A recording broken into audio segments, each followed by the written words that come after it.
Let's begin by understanding what management truly means. Management is not just about giving orders or overseeing tasks. It's a systematic process that involves planning, organizing, leading people, and controlling activities, all with the aim of achieving the goals set by an organization. Think of it as a roadmap that guides every action, ensuring that each step taken is purposeful and aligned with the bigger picture. This process brings structure and clarity to the workplace, making sure everyone knows their role and how their efforts contribute to the overall success. Management is best understood as a process, a series of interconnected activities and tasks that build upon each other. It starts with setting realistic goals, then moves on to organizing resources, leading people, and finally controlling outcomes. Each stage is essential and supports the next, creating a dynamic flow that keeps the organization moving forward. By viewing management as a process, we see how every decision and action is part of a larger system, ensuring that nothing is left to chance and every goal is within reach. Key feature of effective management is its systematic nature. Managers don't just react to situations as they arise, they bring order and structure to their activities. By performing tasks in an organized way, managers ensure that resources are used efficiently and objectives are met on time. This systematic approach helps prevent chaos, reduces wasted effort, and creates a stable environment where everyone can focus on their responsibilities with confidence. The heart of management lies the achievement of goals. Every task and activity within an organization is derived from the goals set by its members. This means that management is always working with a clear purpose in mind. By aligning daily actions with long-term objectives, managers help ensure that the organization stays on track and makes steady progress toward its vision. This focus on goals gives meaning to every effort and keeps everyone motivated.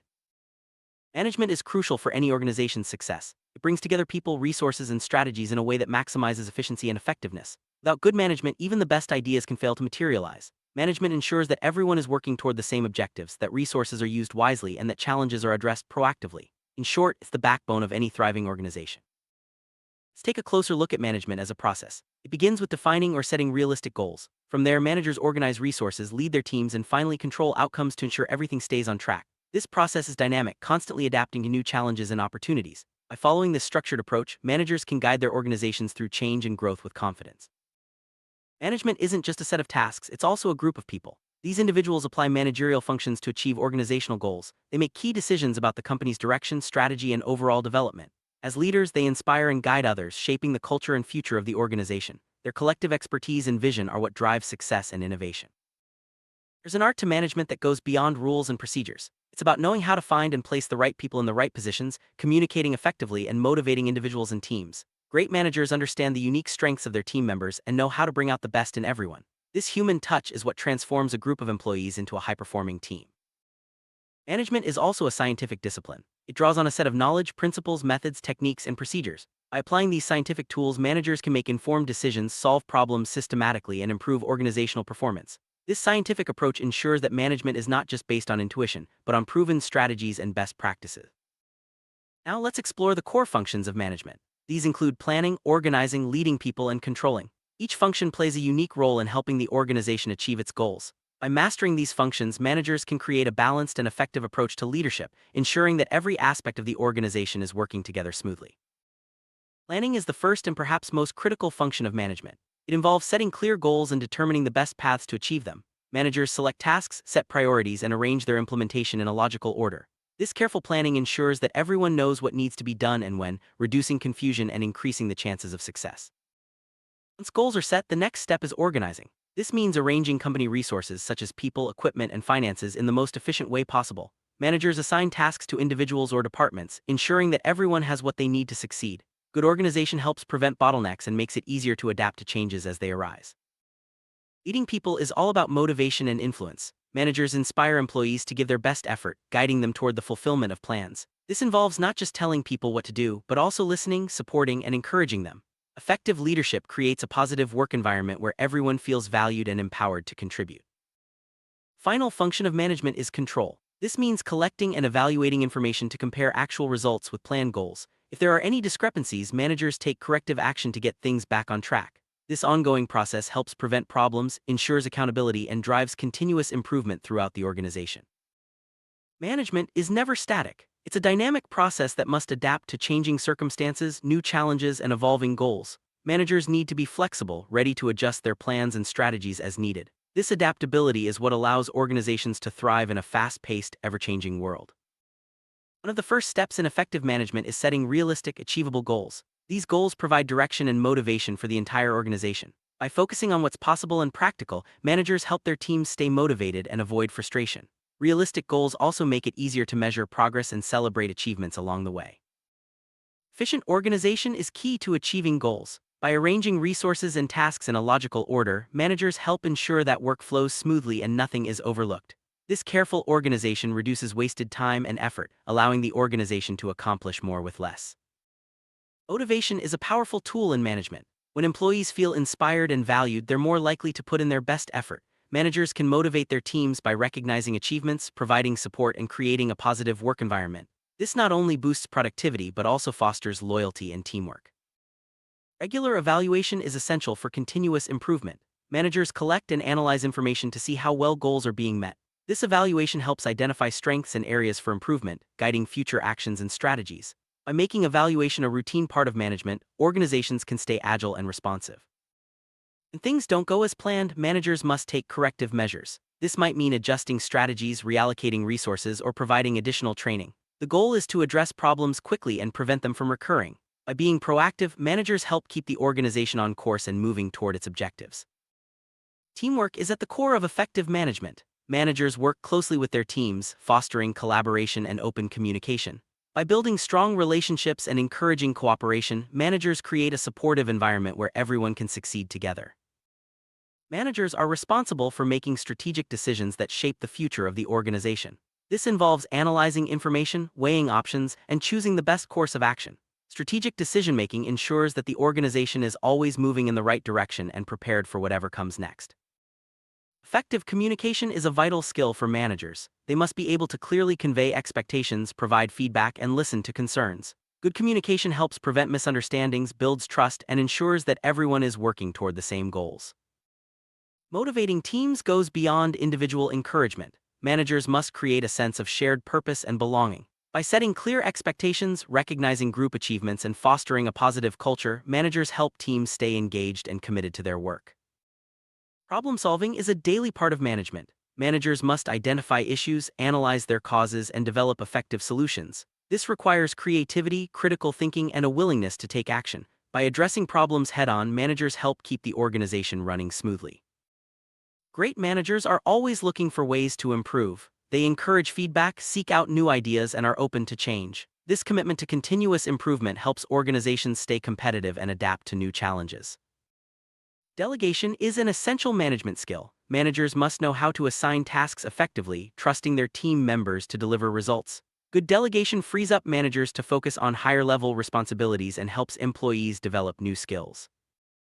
Allocating resources wisely is a key part of organizing. Managers must decide how to distribute people, money, and materials to maximize efficiency. Smart resource allocation ensures that every department has what it needs to succeed without waste. Time management is critical for managers. They must prioritize tasks, set deadlines, and ensure that projects stay on schedule. Effective time management reduces stress and helps the organization achieve its goals more quickly. Strong relationships are the foundation of successful management. Managers build trust and rapport with employees, clients, and partners. These relationships foster collaboration, loyalty, and a positive work environment. Change is inevitable in any organization. Managers must be able to adapt quickly, guiding their teams through transitions and helping them embrace new ways of working. Flexibility and resilience are essential traits for effective management. Conflicts can arise in any workplace. Managers need strong conflict resolution skills to address disagreements fairly and constructively. By resolving conflicts quickly, managers maintain harmony and keep the team focused on shared goals. Providing feedback is a vital part of management. Managers must give constructive feedback to help employees grow and improve. Regular feedback sessions build trust, clarify expectations, and support continuous development. Managers must be skilled at setting priorities. With limited time and resources, it's important to focus on what matters most. By identifying key tasks and allocating resources accordingly, managers help ensure that the organization achieves its most important goals. A clear organizational structure helps everyone understand their roles and responsibilities. Managers design and maintain this structure, ensuring that communication flows smoothly and that everyone knows who to turn to for support or guidance. Empowering employees means giving them the authority and resources they need to make decisions and take action. Managers who empower their teams foster innovation, accountability, and a sense of ownership among employees. Monitoring progress is essential for staying on track. Managers regularly check in on projects, review milestones, and make adjustments as needed. This ongoing oversight helps ensure that goals are met and that any issues are addressed promptly. Innovation drives growth and success. Managers play a key role in encouraging creativity and new ideas within their teams. By supporting experimentation and rewarding initiative, managers help their organizations stay ahead of the competition. Managing change is a complex but vital part of management. Managers must communicate changes clearly, address concerns, and help employees adapt. Successful change management minimizes disruption and keeps the organization moving forward. Developing talent is an ongoing responsibility for managers. By providing training, mentorship, and growth opportunities, managers help employees reach their full potential. This investment in people strengthens the organization and prepares it for future challenges. Company culture is shaped by management. Managers set the tone for how people interact, solve problems, and celebrate successes. A positive culture attracts top talent, boosts morale, and supports long-term success. Risk management is about identifying potential problems before they occur and developing strategies to mitigate them. Managers assess risks, create contingency plans, and ensure that the organization is prepared for the unexpected. Ethical leadership is a cornerstone of effective management. Managers must model integrity, fairness, and respect in all their actions. By setting a strong ethical example, managers build trust and credibility within the organization. Measuring success is about more than just hitting targets. Managers use a variety of metrics to assess performance, track progress, and identify areas for improvement. This data-driven approach helps organizations make informed decisions and celebrate achievements. Summary: management is a multifaceted discipline that combines art, science, and people skills. It's about setting goals, organizing resources, leading teams, and controlling outcomes to achieve success. Effective management brings order, direction, and motivation to organizations, helping them navigate challenges and seize opportunities. By mastering the principles and functions of management, leaders can drive their organizations toward lasting success. Welcome to our journey through the fascinating history of management thought. Over the past century, management has evolved from simple ideas about organizing work to complex theories integrating psychology, systems, and technology. In this video, we'll explore the major schools of management, the influential thinkers behind them, and how their ideas have shaped the way organizations operate today. Whether you're a student, a professional, or just curious about how businesses are run, understanding these schools will give you valuable insight into the principles that guide modern management. Let's begin by looking at the earliest approaches that laid the foundation for everything that followed. Classical school of management, particularly scientific management, emerged in the late 19th and early 20th centuries. Its main goal was to rationalize production and service processes at the lowest levels of business organization. This approach relied on the proven work methods of the best workers and focused on optimizing the relationship between humans, products, and machines. The pioneers of this school believed that by studying work scientifically, organizations could achieve greater efficiency and productivity. Let's meet the key figures who shaped this movement and see how their ideas revolutionized the workplace. Frederick Winslow Taylor is often called the father of scientific management. He believed that management should be based on scientific principles to ensure maximum prosperity for both employers and employees. Taylor's approach emphasized increasing labor productivity and production efficiency. He identified key qualities for managers, such as intelligence, education, professional knowledge, skills, tact, energy, integrity, honesty, sound judgment, and good health.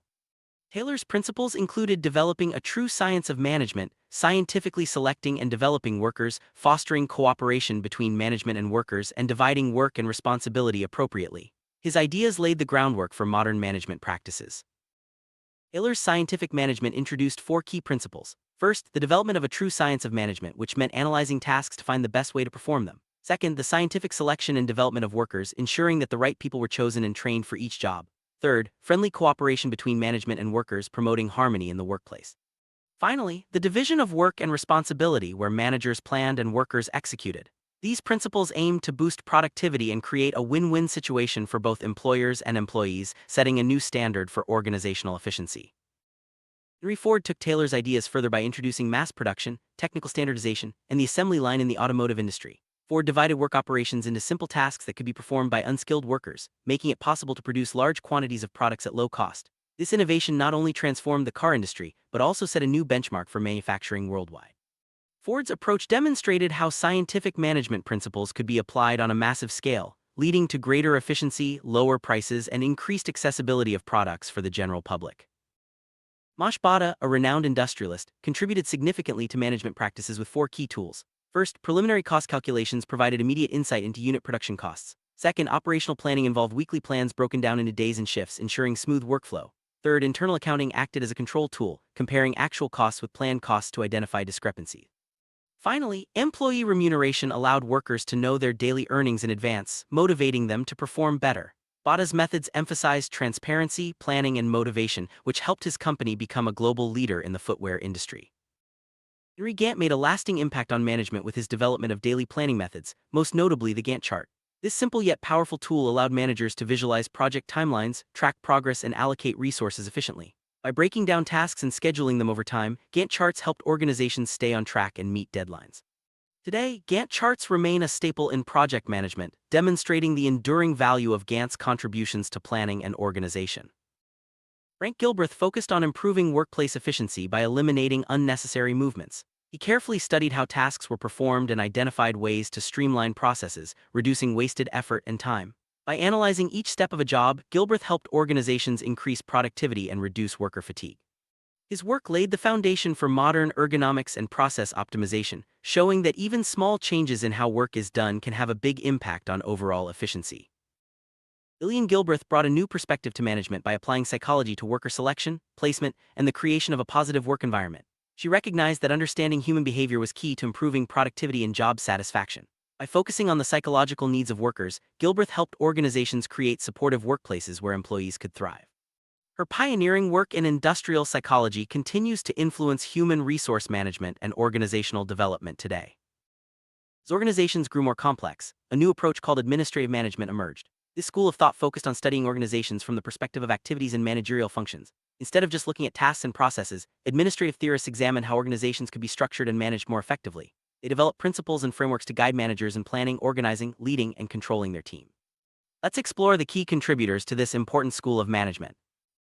Henri Fayol, a French industrialist, developed the administrative management theory based on 14 principles. These included division of labor, authority and responsibility, discipline, unity of command, unity of direction, subordination of individual interests, fair remuneration, centralization, hierarchy, order, equity, stability of staff, initiative, and team spirit. Fayol also defined 5 key management functions: planning, organizing, commanding, coordinating, and control. His work provided a comprehensive framework for managers to structure and lead organizations effectively, and many of his principles are still taught and practiced today. Luther Gillick expanded on Fayol's ideas by developing the POSDCORB system, which stands for planning, organizing, staffing, directing, coordinating, reporting, and budgeting. This framework provided a practical guide for managers to handle the various functions required to run an organization smoothly. By breaking down management into these core activities, Gillick made it easier for leaders to understand their roles and responsibilities. POSDCORB remains a valuable tool for both public and private sector managers. Bureaucratic management, introduced by Max Weber, emphasized the importance of a clearly defined formal organization. This approach relied on a strict hierarchy of authority and a set of rules to ensure order and efficiency. Bureaucracy was seen as a rational system where leadership was impartial, employment was based on qualifications, and tasks were performed according to established procedures. While bureaucracy has its critics, Weber's ideas helped organizations create stable structures that could handle complex operations and large numbers of employees. Max Weber, a German sociologist, is known as the founder of bureaucratic management. He described bureaucracy as a rational system based on rules, a clear hierarchy, impartial leadership, and employment based on qualifications. Weber believed that bureaucracy was the most efficient way to organize large organizations, as it minimized favoritism and ensured that decisions were made according to established procedures. His ideas continue to influence public administration and corporate governance around the world. The behavioral school of management shifted attention from processes and structures to the psychological and social aspects of work. This approach studied group behavior, cooperation, conflict, communication, and leadership styles. Behavioral theorists believed that understanding human motivation and relationships was key to improving organizational performance. By focusing on people rather than just tasks, the behavioral school laid the groundwork for modern human resource management and organizational behavior studies. Mary Parker Follett was a pioneer in the study of conflict resolution and group dynamics. She emphasized the importance of partnership between managers and workers, advocating for group ethics over individualism. Follett believed that conflicts could be resolved through constructive dialogue and collaboration, leading to better outcomes for everyone involved. Her ideas encouraged managers to view employees as partners rather than subordinates, fostering a more inclusive and cooperative workplace culture. Elton Mayo's research focused on the relationship between external influences and productivity. He highlighted the importance of psychological and social factors in determining employee performance. Mayo's famous Hawthorne studies revealed that workers' attitudes, relationships, and sense of belonging had a significant impact on their productivity. His findings led to greater emphasis on employee well-being and the development of supportive workplace environment. Abraham Maslow developed the theory of the hierarchy of needs, which suggests that people are motivated by a series of needs, from basic physiological requirements to higher-level psychological desires. According to Maslow, higher needs such as esteem and self-actualization only become motivating after lower needs like safety and belonging are satisfied. This theory has had a profound impact on management, helping leaders understand what drives employee motivation and how to create environments where people can reach their full potential.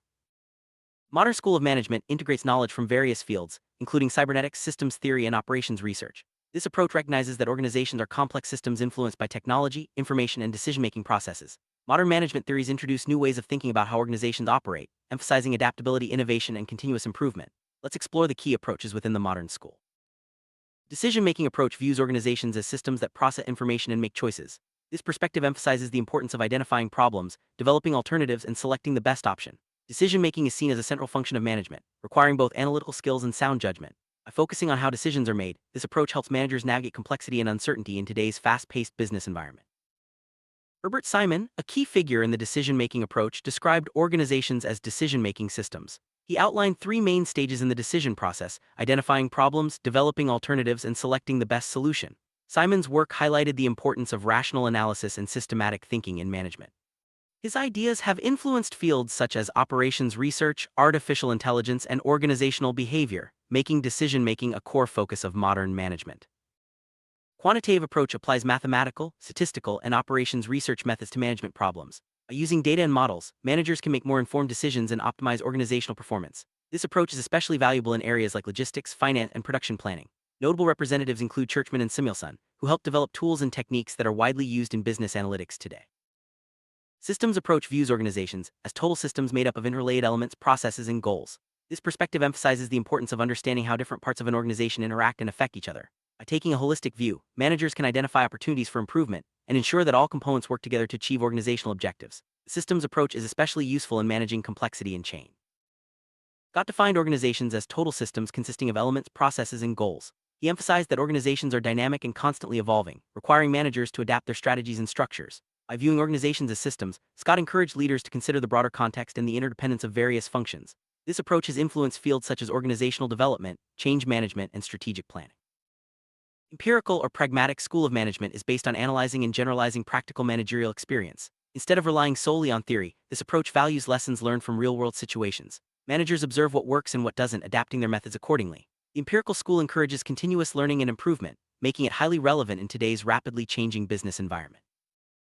Peter Drucker, a leading figure in the empirical school, identified 5 key managerial activities: setting objectives, organizing work, motivating and communicating, measuring and evaluating performance, and developing employee skills. Drucker promoted the concept of management by objectives (MBO), which involves setting clear goals and aligning individual performance with organizational objectives. His ideas have had a profound impact on management practice, emphasizing accountability, results, and continuous development. Thomas Peters and Robert Waterman studied successful companies to identify the characteristics that set them apart. They found that excellent companies were action-oriented, focused on customers, valued autonomy, and achieved productivity through people. These organizations were driven by strong values, had simple structures, and balanced centralization with decentralization. Peters and Waterman's research highlighted the importance of culture, leadership, and adaptability in achieving long-term success. History of management is a story of continuous evolution. From the early days of scientific management to the integration of systems theory and empirical learning, each school has contributed valuable insights. Today's managers draw on a rich legacy of ideas, adapting them to meet the challenges of a rapidly changing world. By understanding the evolution of management thought, we can appreciate the complexity of modern organizations and the importance of effective leadership. Though developed over a century ago, the principles of scientific management continue to influence organizations today. Concepts like task analysis, performance measurement, and process optimization are still widely used. Modern manufacturing, logistics, and even service industries rely on these foundational ideas to improve efficiency and quality. The legacy of Taylor, Ford, and their contemporaries is evident in the way we approach work and productivity in the 21st century. AL's administrative principles have stood the test of time, providing a blueprint for effective management. Concepts like division of labor, unity of command, and fair remuneration are embedded in organizational policies and procedures worldwide. Managers continue to rely on these principles to structure teams, delegate responsibilities, and maintain order. The enduring relevance of administrative management highlights the importance of clear guidelines and strong leadership in achieving organizational goals. Bureaucratic management has both strengths and weaknesses. On the positive side, it provides stability, consistency, and clear procedures, which are essential for large organizations. However, bureaucracy can also lead to rigidity, slow decision-making, and a lack of innovation. Modern organizations strive to balance the benefits of bureaucracy with the need for flexibility and adaptability. Understanding the pros and cons of this approach helps managers design more effective organizational structures. Behavioral schools' focus on human motivation and relationships remains highly relevant. Modern organizations invest in employee engagement, leadership development, and team building to foster a positive work environment. By understanding what drives people, managers can create cultures that support innovation, collaboration, and high performance. The lessons of Follett, Mayo, and Maslow continue to shape the way we manage people and build successful teams. Modern management theories encourage a holistic view of organizations. By integrating insights from systems theory, decision-making, and empirical research, managers can address complex challenges more effectively. This approach recognizes that organizations are dynamic, interconnected systems that require continuous learning and adaptation. Embracing a holistic perspective enables leaders to navigate uncertainty and drive sustainable success. Today's digital world, decision-making has become more complex and data-driven. Managers have access to vast amounts of information and advanced analytical tools, enabling them to make better choices. However, the speed of change and the volume of data also present new challenges. Effective decision-making now requires not only analytical skills, but also the ability to adapt quickly and manage uncertainty. Quantitative tools such as statistical analysis, modeling, and forecasting have become essential for managers. These methods help organizations optimize resources, reduce costs, and improve performance. By leveraging data and quantitative techniques, managers can identify trends, assess risks, and make more informed decisions. The quantitative approach is especially valuable in industries where precision and efficiency are critical. Systems thinking encourages managers to look beyond individual tasks and consider the organization as a whole. By understanding how different parts of the system interact, leaders can identify root causes of problems and develop more effective solutions. Systems thinking also promotes collaboration and communication across departments, helping organizations adapt to change and achieve their goals. Empirical approach to management emphasizes learning from experience. By analyzing past successes and failures, managers can develop best practices and avoid repeating mistakes. This approach values experimentation, feedback, and continuous improvement. In a rapidly changing world, the ability to learn and adapt is a key competitive advantage for organizations. Management by objectives (MBO) is a practical tool for aligning individual and organizational goals. By setting clear, measurable objectives, managers can track progress and hold employees accountable. MBO encourages participation, communication, and regular feedback, creating a culture of performance and achievement. This approach has been widely adopted in both public and private sector organizations. Peters and Waterman's research identified several characteristics of excellent companies, including a strong action orientation, customer focus, autonomy, productivity through people, and value-driven management. These organizations also maintain simple structures and balance centralization with decentralization. By studying what makes companies successful, managers can adopt best practices and create high-performing organizations. Management theories are not static. They evolve as organizations and environments change. Successful managers adapt their approaches to fit new challenges, technologies, and workforce expectations. By staying informed about the latest developments in management thought, leaders can ensure their organizations remain competitive and resilient. Leadership plays a crucial role in the success of any management approach. Effective leaders inspire, motivate, and guide their teams toward achieving organizational goals. They create a vision, set the tone for the workplace culture, and drive change. Leadership skills are essential for navigating uncertainty and fostering innovation in today's complex business environment. Culture of continuous improvement encourages organizations to constantly seek better ways of doing things. This mindset is rooted in the empirical and systems approaches, emphasizing feedback, learning, and adaptation. By fostering a culture of innovation and improvement, organizations can stay ahead of the competition and respond effectively to changing market conditions. Modern management is about integrating the best ideas from different schools of thought. By combining scientific methods, administrative principles, human relations, and systems thinking, managers can create flexible and effective organizations. This integration allows leaders to draw on a wide range of tools and techniques, adapting them to meet the unique needs of their teams and industries. Future of management will be shaped by new technologies, changing workforce demographics, and evolving business models. Managers will need to embrace digital transformation, foster diversity and inclusion, and develop new skills to lead in a rapidly changing world. Staying agile and open to new ideas will be essential for success in the years ahead. History of management is a journey of discovery, adaptation, and innovation. From the early pioneers of scientific management to today's integrated approaches, each school has contributed to our understanding of how organizations work.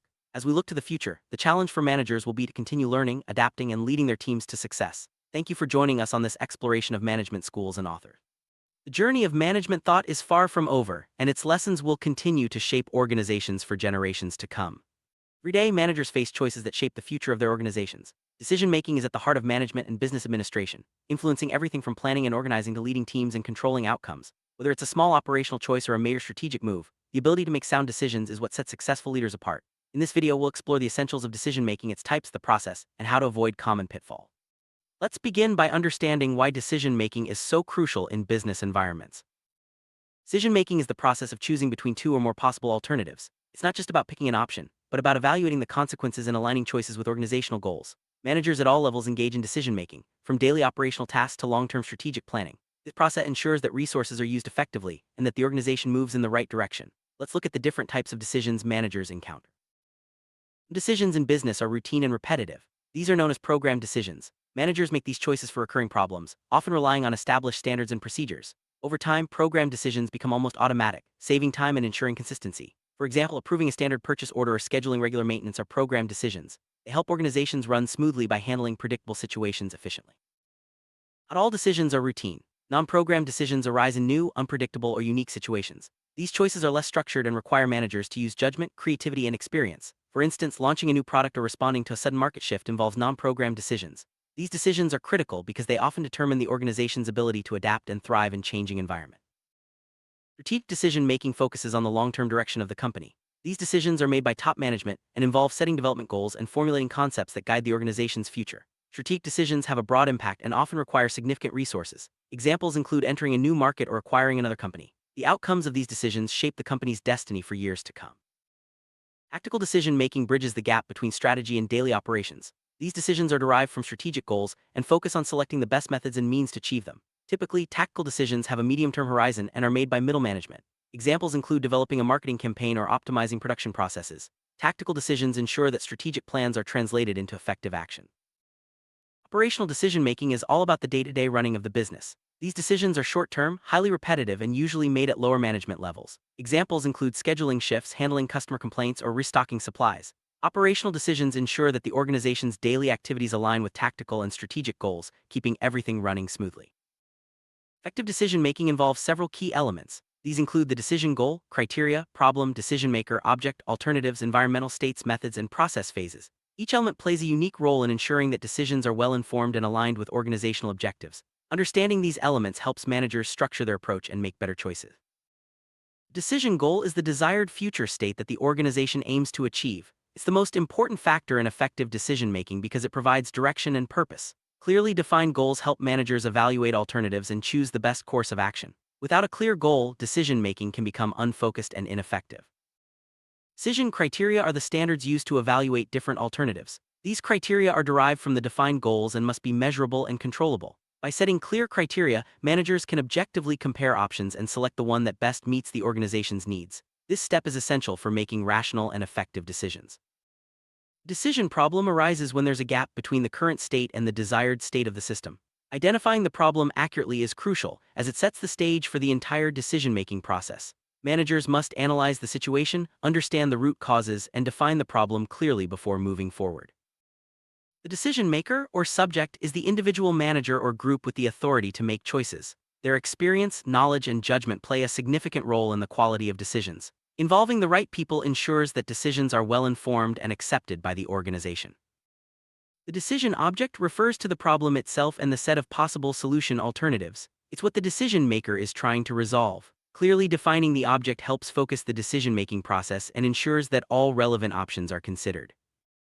Decision alternatives are the possible ways to solve the problem. Each alternative has its own expected effects on the organization. Managers must generate and evaluate these options carefully, considering both short-term and long-term impacts. The quality of alternatives often determines the success of the final decision. The environment in which decisions are made can be internal or external, objective or subjective. These states influence both the decision-making process and its outcomes. Managers must consider factors like market trends, competition, and internal resources to make informed choices. There are various methods and techniques managers use to reach decisions. These include analytical tools, brainstorming, expert opinions, and mathematical models. Choosing the right method depends on the complexity of the problem and the available information. Effective use of methods leads to better decisions. The decision-making process can be broken down into several phases. Each phase builds on the previous one, ensuring a logical and thorough approach. Let's walk through these phases step by step, starting with problem formulation and goal definition. The first phase involves clearly defining the problem and setting the decision goal. This step is foundational as it guides the entire process. Managers must gather information, consult stakeholders, and ensure that the problem and goal are understood by everyone involved. Next, managers analyze the factors and criteria that will influence the decision. This includes identifying relevant data, understanding constraints, and setting evaluation standards. A thorough analysis ensures that all important aspects are considered before moving forward. In this phase, managers search for and create possible alternatives. Brainstorming and creative thinking are essential here. The goal is to generate a wide range of options, increasing the chances of finding the best solution to the problem. Once alternatives are identified, managers forecast the possible consequences of each option. This involves predicting outcomes, assessing risks, and considering both short-term and long-term effects. Accurate forecasting helps avoid surprises and supports better decision-making. Now, it's time to evaluate the alternatives using the criteria established earlier. Managers compare the pros and cons of each option, considering their feasibility and potential impact. This phase is critical for narrowing down choices and selecting the most promising solution. After careful evaluation, managers adopt the decision. This means choosing the alternative that best meets the organization's goals and criteria. Decision adoption marks the transition from analysis to action, setting the stage for implementation.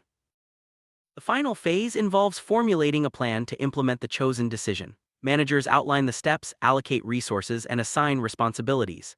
Effective planning ensures that the decision is executed smoothly and achieves the desired results. Decisions are made under different conditions: certainty, uncertainty, and risk. Each condition affects how managers approach problems and choose solutions. Understanding these conditions helps managers select the right tools and methods for each situation. Under certainty, all alternatives and outcomes are known. Managers can predict results with confidence, making it easier to choose the best option. Certainty is rare in business, but when it occurs, decision-making is straightforward and low risk. Uncertainty arises when the probabilities of outcomes are unknown. Managers must rely on judgment, intuition, and incomplete information. Decision-making under uncertainty is challenging and requires flexibility and adaptability. Risk occurs when the probabilities of outcomes are known but the results are still uncertain. Managers can use statistical tools and risk analysis to make informed choices. Managing risk effectively is essential for organizational success. Managers use a variety of tools to support decision-making. These include intuition, automatic decisions, expert opinions, mathematical methods, heuristics, decision analysis, and decision trees. The right tool depends on the situation and the complexity of the problem. Sometimes, managers rely on intuition and experience to make decisions quickly. This approach is useful when time is limited or when dealing with familiar problems. However, it's important to balance intuition with objective analysis to avoid mistakes. Consulting experts can provide valuable insights, especially for complex or unfamiliar problems. Expert opinions help managers understand risks, evaluate alternatives, and make more informed choices. It's important to select experts with relevant knowledge and experience. Objective mathematical methods such as statistical analysis and modeling help managers evaluate alternatives and predict outcomes. These tools are especially useful for complex decisions with multiple variables. Using data-driven methods increases the accuracy and reliability of decisions. Heuristic methods involve using rules of thumb or shortcuts to make decisions. While not always precise, heuristics can save time and simplify complex problems. Managers should use heuristics carefully, ensuring they don't overlook important details. Decision analysis is a systematic approach to evaluating alternatives and outcomes. It involves breaking down complex problems, assessing risks, and using structured methods to choose the best option. Decision analysis is especially valuable for high-stakes or uncertain situations. Decision trees are visual tools that map out possible alternatives and their outcomes. They help managers see the consequences of each choice and compare options more easily. Decision trees are useful for complex decisions with multiple stages or uncertainties. Managing risk is a key part of decision-making. Techniques like risk diversification, reserve funds, insurance, market research, and continuous monitoring help organizations prevent and mitigate risks. Proactive risk management protects the organization from unexpected losses. Effective decision-making follows certain principles. Managers should use relevant information, involve team members, set clear priorities, learn from past experiences, allow enough time, and ensure decisions are accepted by those affected. Following these principles leads to better outcomes and stronger organizations. Several barriers can hinder effective decision-making. These include lack of information, perception errors, cognitive limitations, groupthink, organizational pressure, time constraints, and stress. Recognizing and addressing these barriers is essential for making sound decisions. One of the most common barriers is a lack of relevant information. Without accurate data, managers may make poor choices or overlook important factors. It's crucial to gather and verify information before making decisions. Perception errors occur when managers misinterpret information or situations. These errors can lead to biased or incorrect decisions. Being aware of personal biases and seeking diverse perspectives can help reduce perception errors. Human brains have limits on how much information they can process at once. Cognitive limitations can cause managers to overlook details or make oversimplified decisions. Using tools and involving others can help overcome these limitations. Groupthink happens when teams prioritize harmony over critical thinking. This can lead to poor decisions as dissenting opinions are ignored. Encouraging open discussion and diverse viewpoints helps prevent groupthink. Organizational pressure can push managers to make decisions that align with company politics rather than what's best for the organization. Recognizing these pressures and maintaining objectivity is key to effective decision-making. Time constraints and stress can force managers to rush decisions, increasing the risk of mistakes. It's important to allow enough time for analysis and to manage stress effectively. Good planning and delegation can help reduce these pressures. Managers often fall into common traps when making decisions. These include postponing decisions, jumping to conclusions, relying only on feelings, ignoring key facts, wasting energy, solving only easy problems, and blindly following experts. Being aware of these mistakes helps managers make better, more effective choices. Welcome. Today we're diving into the world of planning, a fundamental process that shapes the success of any organization. Planning isn't just about making to-do lists. It's a structured approach that involves setting clear goals, choosing the best methods to achieve them, and defining what success looks like within a specific time frame. Think of planning as the backbone of management. Every other managerial function, from organizing to leading and controlling, stems from this essential process. As we journey through this topic, you'll see how planning lays the groundwork for efficiency, risk reduction, and organizational growth. Let's start by exploring the core elements that make up effective planning. Planning is often called the foundation of management. Why? Because every action a manager takes, from assigning tasks to evaluating results, starts with a plan. Without a clear plan, organizations can drift aimlessly, wasting time and resources. By establishing a roadmap, planning ensures that everyone knows where the organization is headed and how to get there. This clarity helps managers coordinate efforts, allocate resources wisely, and anticipate challenges before they arrive. As we move forward, keep in mind that planning is not a one-time event, but a continuous process that adapts as circumstances change.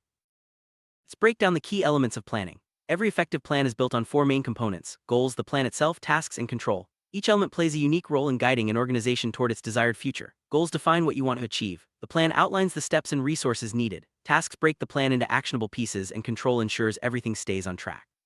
Understanding these elements helps managers create plans that are both realistic and achievable. In the next scenes, we'll look at each element in detail, starting with the importance of setting clear goals. Goals are the specified future states an organization aims to achieve. Setting goals is the very first and most critical step in the planning process. Without clear goals, it's impossible to measure success or know if you're moving in the right direction. Managers must carefully prioritize goals, ensuring that the most important objectives receive the attention and resources they deserve. Well-defined goals provide motivation, focus, and a sense of purpose for everyone involved. Next, we'll see how these goals are translated into actionable plans.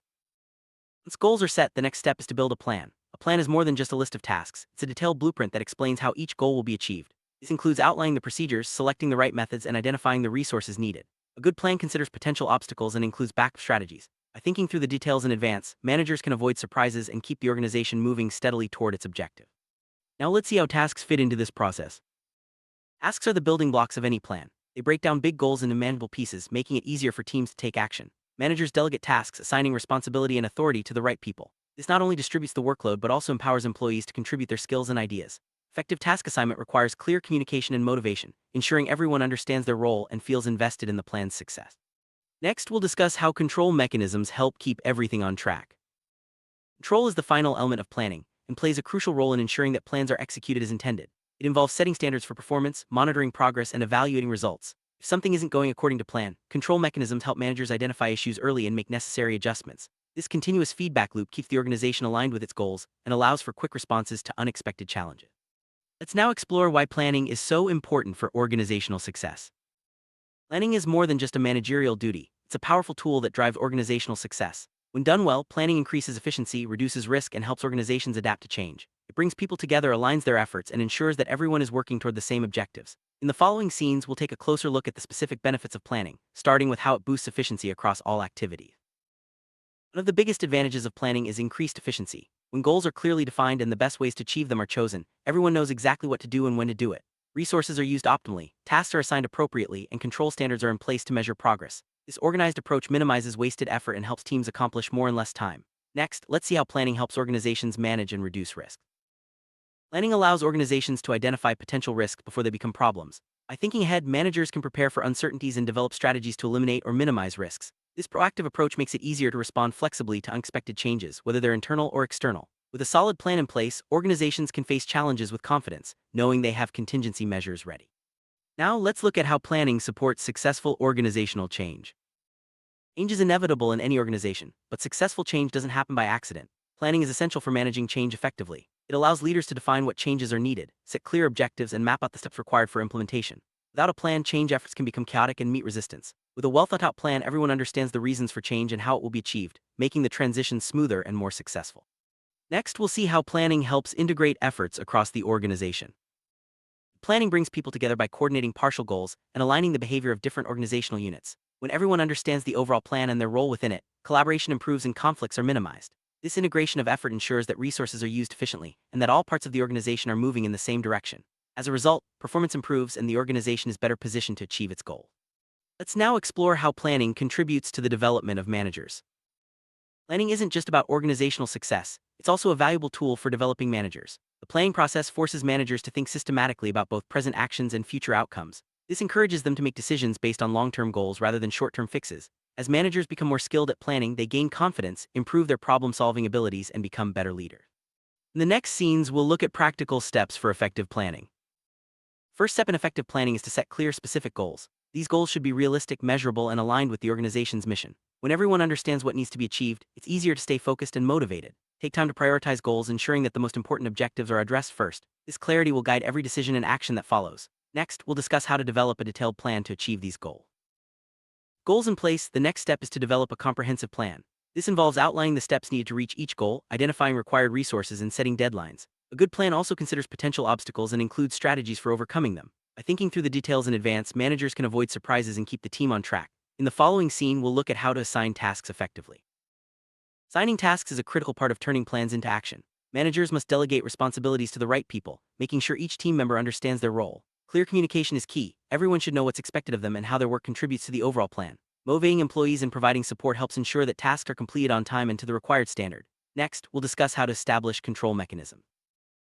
Control mechanisms are essential for tracking progress and ensuring that plans are being followed. This involves setting performance standards, monitoring results, and providing feedback. If something isn't working, managers can make adjustments to keep the plan on course. Regular reviews help identify problems early and prevent small issues from becoming major setbacks. In the next scene, we'll look at how to adapt plans in response to change.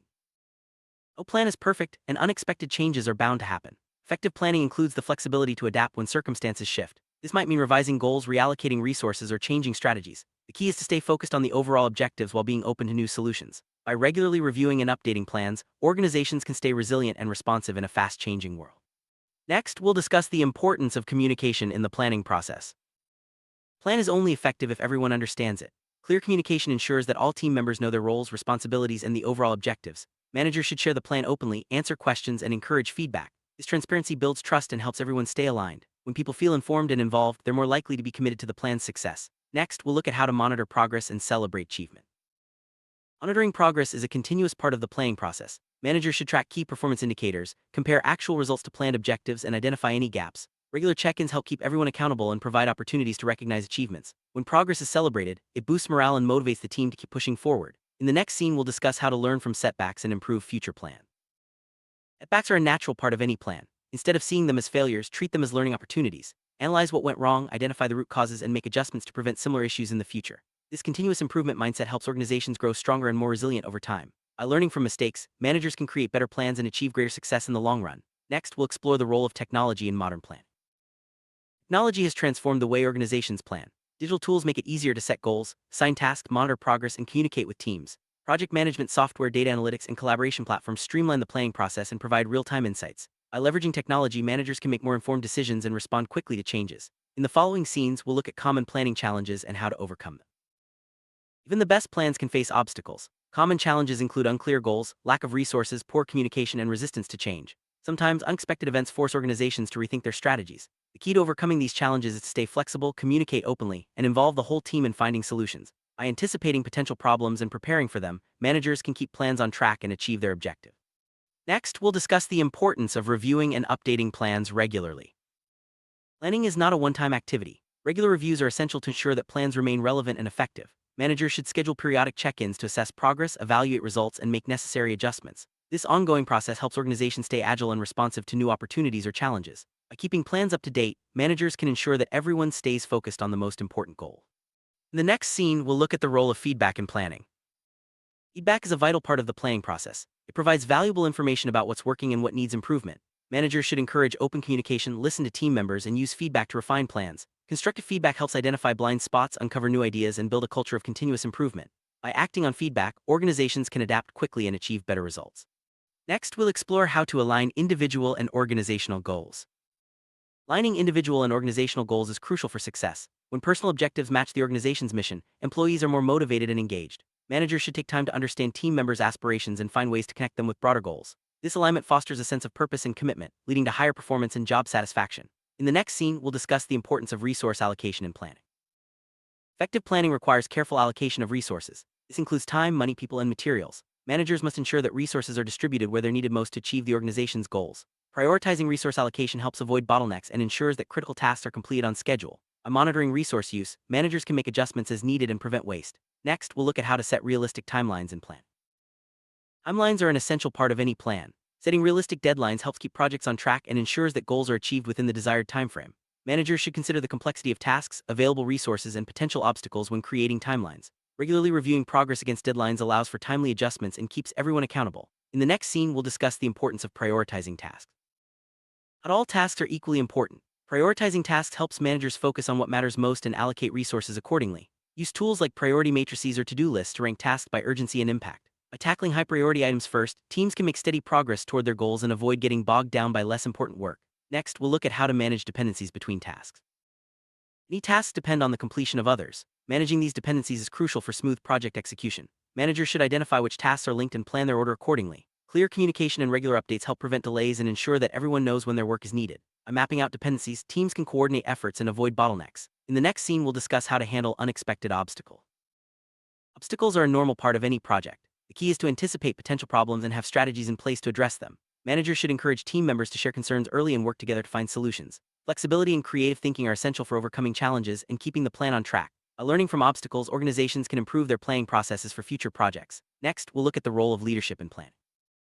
Strong leadership is essential for successful planning. Leaders set the vision, inspire the team, and make tough decisions when needed. They communicate the plan clearly, motivate others, and create a positive environment for collaboration. By leading by example, managers can build trust and encourage everyone to work toward common goals. In the next scene, we'll discuss how to foster a culture of planning within the organization. Culture of planning means that everyone in the organization values and participates in the planning process. This culture encourages proactive thinking, continuous improvement, and shared responsibility for results. Managers should provide training, recognize good planning practices, and create opportunities for team members to contribute ideas. By making planning a regular part of organizational life, companies can achieve greater consistency and long-term success. Next, we'll look at the benefits of involving employees in planning. Involving employees in planning leads to better results. When team members have a say in setting goals and developing plans, they feel more engaged and committed. This participation brings diverse perspectives and creative solutions to the table. Managers should encourage input from all levels and create an environment where everyone feels comfortable sharing ideas. In the next scene, we'll discuss the importance of documenting plans. Documenting plans is essential for clarity and accountability. Written plans provide a reference point for everyone involved and make it easier to track progress. They also help prevent misunderstandings and ensure that important details aren't forgotten. Managers should keep plans up to date and share them with all relevant stakeholders. In the next scene, we'll look at how to measure the success of a plan. Measuring the success of a plan involves comparing actual results to the original goals. Managers should use key performance indicators and feedback from team members to assess what worked and what didn't. This evaluation helps identify strengths and areas for improvement. By celebrating successes and learning from setbacks, organizations can refine their planning processes and achieve even better results in the future. Next, we'll discuss the importance of celebrating achievement. Celebrating achievements is an important part of the planning process. Recognizing individual and team accomplishments boosts morale and reinforces positive behaviors. Managers should take time to acknowledge hard work and share successes with the whole organization. This recognition motivates employees to keep striving for excellence and builds a culture of appreciation. In the next scene, we'll look at how to sustain momentum after achieving goals. After achieving major goals, it's important to sustain momentum. Managers should set new challenges, encourage continuous improvement, and keep the team focused on future opportunities. Regularly updating plans and celebrating progress helps maintain energy and enthusiasm. By fostering a growth mindset, organizations can keep moving forward and achieve even greater success. Next, we'll discuss the importance of balancing short-term and long-term planning. Effective planning balances short-term needs with long-term goals. Short-term plans focus on immediate actions and quick wins, while long-term plans set the direction for future growth. Managers should ensure that both types of plans are aligned and support the organization's overall mission. By regularly reviewing and adjusting plans, organizations can stay agile and prepared for whatever the future holds. In the next scene, we'll look at the role of innovation in planning. Innovation is key to staying competitive in today's fast-paced world. Planning should encourage creative thinking and the exploration of new ideas. Managers can foster innovation by creating an open environment, supporting experimentation, and rewarding initiative. By integrating innovation into the planning process, organizations can discover better ways to achieve their goals and adapt to changing circumstances. Next, we'll discuss the importance of ethical considerations in planning. Ethical considerations are an important part of planning. Managers should ensure that plans align with the organization's values and comply with legal and ethical standards. This includes being transparent, treating people fairly, and considering the impact of decisions on all stakeholders. Ethical planning builds trust and protects the organization's reputation. In the next scene, we'll look at the global perspective on planning. In a globalized world, planning must consider international factors. This includes understanding cultural differences, global markets, and international regulations. Managers should be aware of how global trends can impact their plans and be prepared to adapt accordingly. By taking a global perspective, organizations can identify new opportunities and avoid potential pitfalls. Next, we'll discuss the role of sustainability in planning. Sustainability is increasingly important in planning. Organizations should consider the long-term impact of their actions on the environment, society, and future generations. Sustainable planning involves using resources responsibly, minimizing waste, and supporting social and environmental goals. By integrating sustainability into their plans, organizations can create lasting value and contribute to a better world. In the next scene, we'll summarize the key takeaways from our discussion on planning.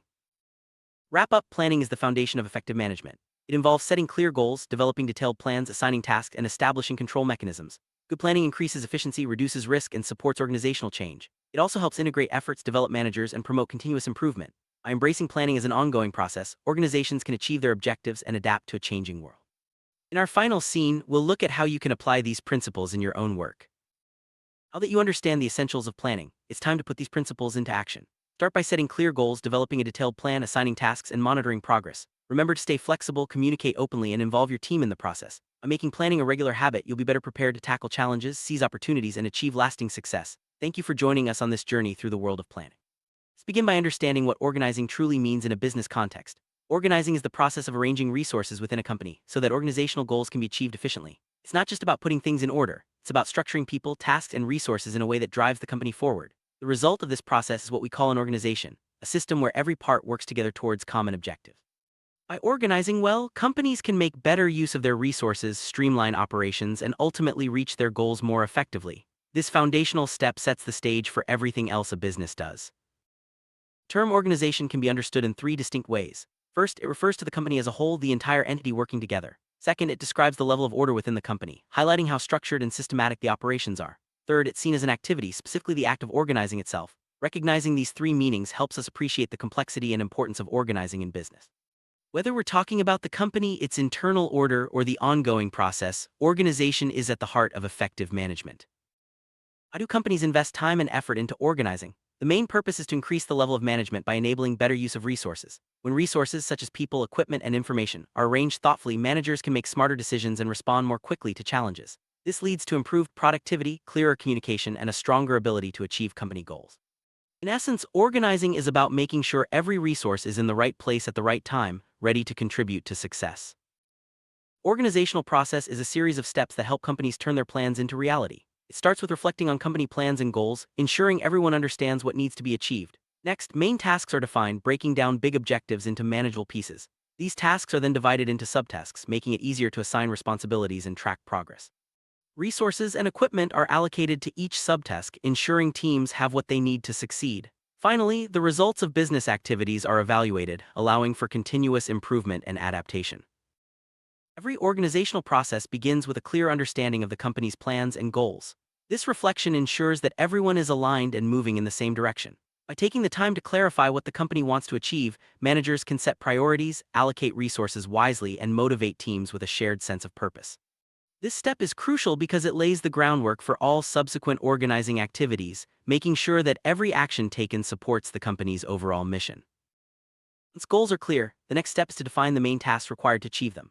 This involves identifying the key activities that will drive progress and assigning them to the right teams or individuals. By breaking down big objectives into specific tasks, managers can ensure that nothing is overlooked and that everyone knows what's expected. This clarity helps prevent confusion, reduces duplication of effort, and keeps the organization focused on what matters most. For defining the main tasks, it's important to break them down into smaller, more manageable subtasks. This division makes complex projects easier to handle and allows for more precise allocation of responsibilities. Each subtask can be assigned to the person or team best suited for it, ensuring that work is completed efficiently and to a high standard. This approach also makes it easier to track progress and identify any issues early on, keeping projects on schedule. Tasks and subtasks clearly defined, the next step is to allocate the necessary resources and equipment. This means making sure that every team has what they need to do their job well, whether it's tools, information, or support from other departments. Proper resource allocation is essential for smooth operations and help prevent bottlenecks that can slow down progress. It also ensures that resources are used efficiently, maximizing the value they bring to the organization. Final step in the organizational process is to evaluate the results of business activities. This involves reviewing what has been accomplished, measuring performance against goals, and identifying areas for improvement. Regular evaluation helps organizations learn from their experiences, adapt to changing circumstances, and continuously improve their operations. It's a vital part of the organizing process, ensuring that efforts lead to real progress and lasting success. Effective organization relies on more than just arranging resources. It also depends on three key managerial elements: responsibility, authority, and delegation. These elements work together to ensure that tasks are completed, decisions are made, and employees are empowered to contribute their best. Understanding how these elements interact is essential for building a strong, flexible organization that can adapt and thrive in any environment. Responsibility is the obligation to perform assigned tasks. In an organization, responsibility is accepted by individuals and can be delegated or shared within a hierarchy. This means that while one person may be ultimately accountable, tasks can be distributed among team members to ensure everything gets done. Responsibility affects how work is allocated, clarifies what needs to be done, and helps create a culture of accountability. When everyone understands their responsibilities, the organization runs more smoothly and efficiently. Key aspect of responsibility is the allocation of work activities. Managers must decide who does what, ensuring that every task is assigned to the right person or team. This careful allocation helps prevent overlap, reduces confusion, and ensures that all necessary work is covered. By matching tasks to people's skills and strengths, organizations can boost productivity and job satisfaction, leading to better results overall.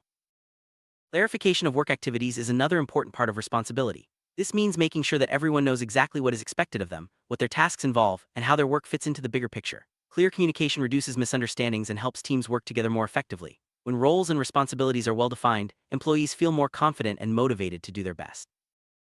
Creating responsibility within an organization is about building a culture where everyone takes ownership of their work. This involves setting clear expectations, providing the necessary resources, and supporting employees as they carry out their tasks. When people feel responsible for their work, they are more likely to be proactive, solve problems, and contribute to the organization's success. This sense of ownership is a key driver of high performance and continuous improvement. Authority in an organization is not just about personal traits or prestige. It's a social attribute and a product of organizational relationships. Authority gives managers the right to direct people and make decisions that align with organizational needs. It requires both a holder, usually a manager, and a group of subordinates or collaborators. Authority is essential for maintaining order, ensuring that everyone works towards common goals, and enabling effective leadership throughout the company. Authority is deeply connected to relationships within the organization. It's not something that exists in isolation. It depends on the respect and trust between managers and their teams. A manager who has earned the trust of their employees can motivate cooperation more easily and create a positive work environment. Building strong relationships is therefore a key part of establishing and maintaining authority in any organization. Effective authority is seen in a manager's ability to direct people according to organizational needs. When authority is used effectively, managers can guide their teams, make important decisions, and ensure that everyone is working towards the same objectives.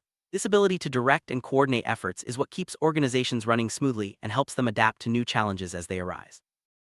Managers' authority is strengthened when they gain the respect and trust of their team. This is achieved by combining professional knowledge with practical and life experience. When employees see that their manager is competent, fair, and supportive, they are more likely to follow their lead and work together towards shared goals. Respect and trust are the foundation of effective leadership and a healthy organizational culture.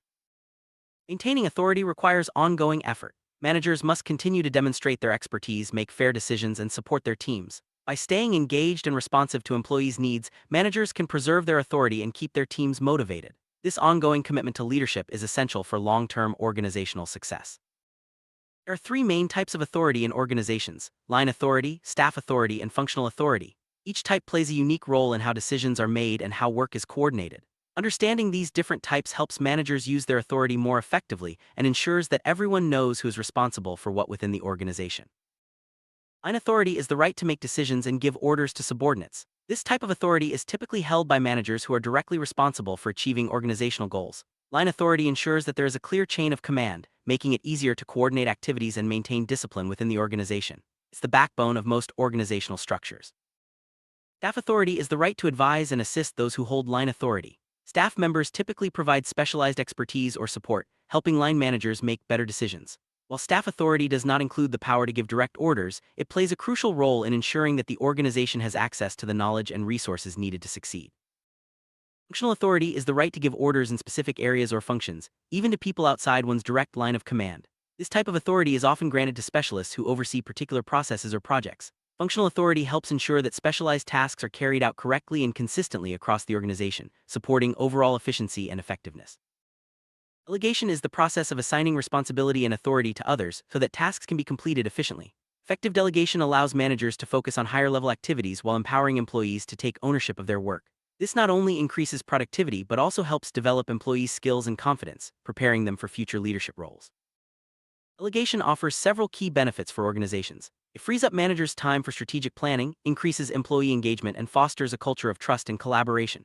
When employees are trusted with important tasks, they feel valued and are more likely to contribute their best ideas and efforts. This leads to a more dynamic and innovative workplace. Effective delegation involves more than just assigning tasks. Managers must clearly communicate expectations, provide the necessary resources, and offer support as needed. It's also important to match tasks to employees' skills and interests, ensuring that everyone has the opportunity to grow and succeed. Regular feedback and follow-up help keep projects on track and reinforce accountability. Delegation can be challenging, especially for managers who are used to doing everything themselves. Common obstacles include fear of losing control, lack of trust in employees, or uncertainty about how to delegate effectively. Overcoming these challenges requires a shift in mindset, a willingness to let go, and a commitment to developing employees' skills and confidence. Creating a culture of delegation means encouraging everyone in the organization to share responsibility and authority. This involves training managers and employees alike, setting clear expectations, and recognizing those who take initiative. A strong delegation culture leads to greater flexibility, faster decision-making, and a more resilient organization overall. The way an organization is structured has a big impact on how effectively it can organize resources and achieve its goals. Organizational structure defines how tasks are divided, who reports to whom, and how information flows. A well-designed structure supports clear communication, efficient decision-making, and effective coordination across all levels of the company. There are several common types of organizational structures, including functional, divisional, and matrix structures. Each type has its own advantages and challenges, depending on the company's size, industry, and goals. Choosing the right structure is essential for supporting the company's strategy and enabling effective organizing. Functional structure groups employees by their specialized roles or functions, such as marketing, finance, or production. This structure allows for deep expertise and efficient management within each area. However, it can also create silos, making cross-departmental communication more challenging. Functional structures are common in organizations that focus on operational efficiency. In a divisional structure, the organization is divided into semi-autonomous units based on products, services, or geographic regions. Each division operates like a mini-company with its own resources and management. This structure allows for greater flexibility and responsiveness to local needs, but can lead to duplication of resources and efforts. Matrix structure combines elements of both functional and divisional structures. Employees report to both a functional manager and a project or product manager. This approach encourages collaboration and resource sharing, but can also create confusion over reporting relationships. Matrix structures are often used in organizations that need to be highly adaptable and innovative. Organizational charts visually represent the structure of a company, showing how roles, responsibilities, and relationships are organized. These charts help employees understand where they fit in, who they report to, and how different departments interact. Clear organizational charts support transparency and make it easier to communicate changes as the company grows. Centralization means that decision-making authority is concentrated at the top levels of the organization, while decentralization spreads authority throughout lower levels. Each approach has its pros and cons. Centralization can lead to more consistent decisions but may slow down response times. Decentralization allows for faster, more flexible decision-making, but can create challenges in maintaining consistency. Formalization refers to the extent to which rules, procedures, and responsibilities are written down and strictly followed. High formalization creates clear guidelines and reduces ambiguity, but can also limit flexibility. Low formalization allows for more creativity and adaptability, but may lead to confusion or inconsistency. Finding the right balance is key for effective organizing. Coordination mechanisms are the tools and processes organizations use to ensure that everyone is working together effectively. These can include regular meetings, shared information systems, and standardized procedures. Good coordination helps prevent misunderstandings, reduces duplication of effort, and ensures that all parts of the organization are aligned towards common goals. Effective communication is essential for successful organizing. It ensures that everyone understands their roles, responsibilities, and the company's goals. Open communication channels help teams collaborate, solve problems, and adapt to changes quickly. Organizations that prioritize communication are better equipped to handle challenges and seize new opportunities. Technology plays a major role in modern organizing. Tools like project management software, communication platforms, and data analytics help organizations coordinate activities, track progress, and make informed decisions. Embracing technology allows companies to be more agile, efficient, and competitive in today's fast-paced business environment. Organizing is not a one-time event, it's an ongoing process of continuous improvement. Organizations must regularly review their structures, processes, and resource allocations to stay competitive and responsive to change. By fostering a culture of learning and adaptation, companies can keep improving and achieving better results over time. In today's dynamic business world, organizations must be able to adapt quickly to new challenges and opportunities.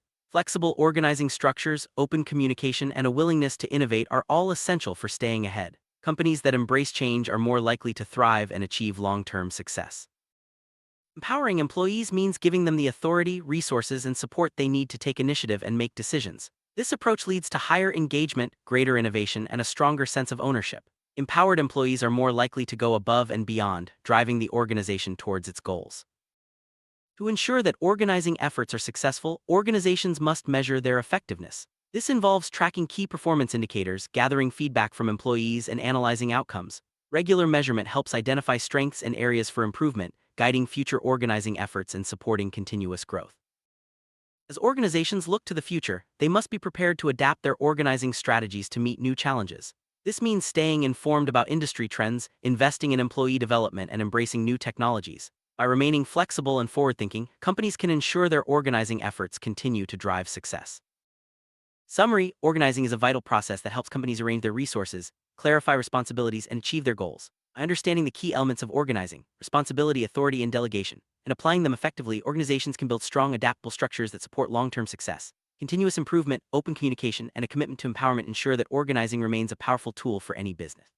Welcome. Today we're diving into the fascinating world of managerial roles, as analyzed by Henry Mintzberg.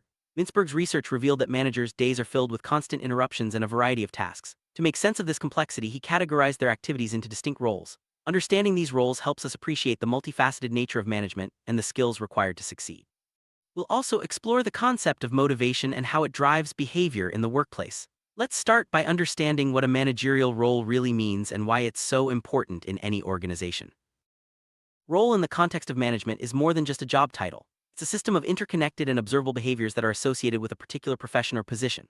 These behaviors are not random, they are systematically linked and can be seen in the daily actions of managers. By understanding roles, we can better grasp how managers operate and what is expected of them in different situations. This foundation is crucial as we move forward to explore the specific types of roles Mintzberg identified. Mintzberg grouped managerial activities into three main categories: interpersonal, informational, and decisional roles. Each category reflects a different aspect of a manager's responsibilities. Interpersonal roles focus on building relationships, informational roles center on handling information, and decisional roles involve making choices that impact the organization. By breaking down the manager's job into these categories, Mintzberg provided a clearer picture of what managers actually do throughout their busy days. Let's begin with interpersonal roles. These roles highlight the importance of relationships in management. Managers are constantly interacting with others, employees, clients, and other stakeholders. Through these interactions, they build trust, foster teamwork, and create a positive work environment. Interpersonal roles are essential for effective leadership, as they help managers connect with their teams and motivate them to achieve common goals. Figurehead role is one of the key interpersonal roles. In this capacity, managers perform ceremonial duties, such as representing the organization at official events or welcoming new employees. These activities may seem symbolic, but they are vital for establishing the manager's presence and reinforcing the organization's culture. By acting as a figurehead, managers set the tone for professionalism and respect within the workplace. Next, we have the leader role. Here, managers are responsible for directing and motivating their teams. This involves setting goals, providing feedback, and supporting employees in their professional development. The leader role is all about inspiring others to perform at their best and creating an environment where everyone feels valued and empowered. Effective leadership is at the heart of successful management. Liaison role emphasizes the manager's responsibility to build networks both inside and outside the organization. Managers connect with peers, clients, suppliers, and other stakeholders to exchange information and resources. These connections are crucial for staying informed and ensuring smooth operations. By acting as a liaison, managers help their organizations adapt to changes and seize new opportunities. Moving on to informational roles, managers serve as the nerve center of their organizations. They receive, process, and distribute information to ensure everyone is on the same page. This role is vital for effective decision-making and coordination. Managers must be skilled at gathering accurate data, analyzing it, and sharing insights with the right people at the right time. As monitors, managers constantly scan their environments for relevant information. They keep an eye on internal and external trends, track performance, and identify potential problems before they escalate.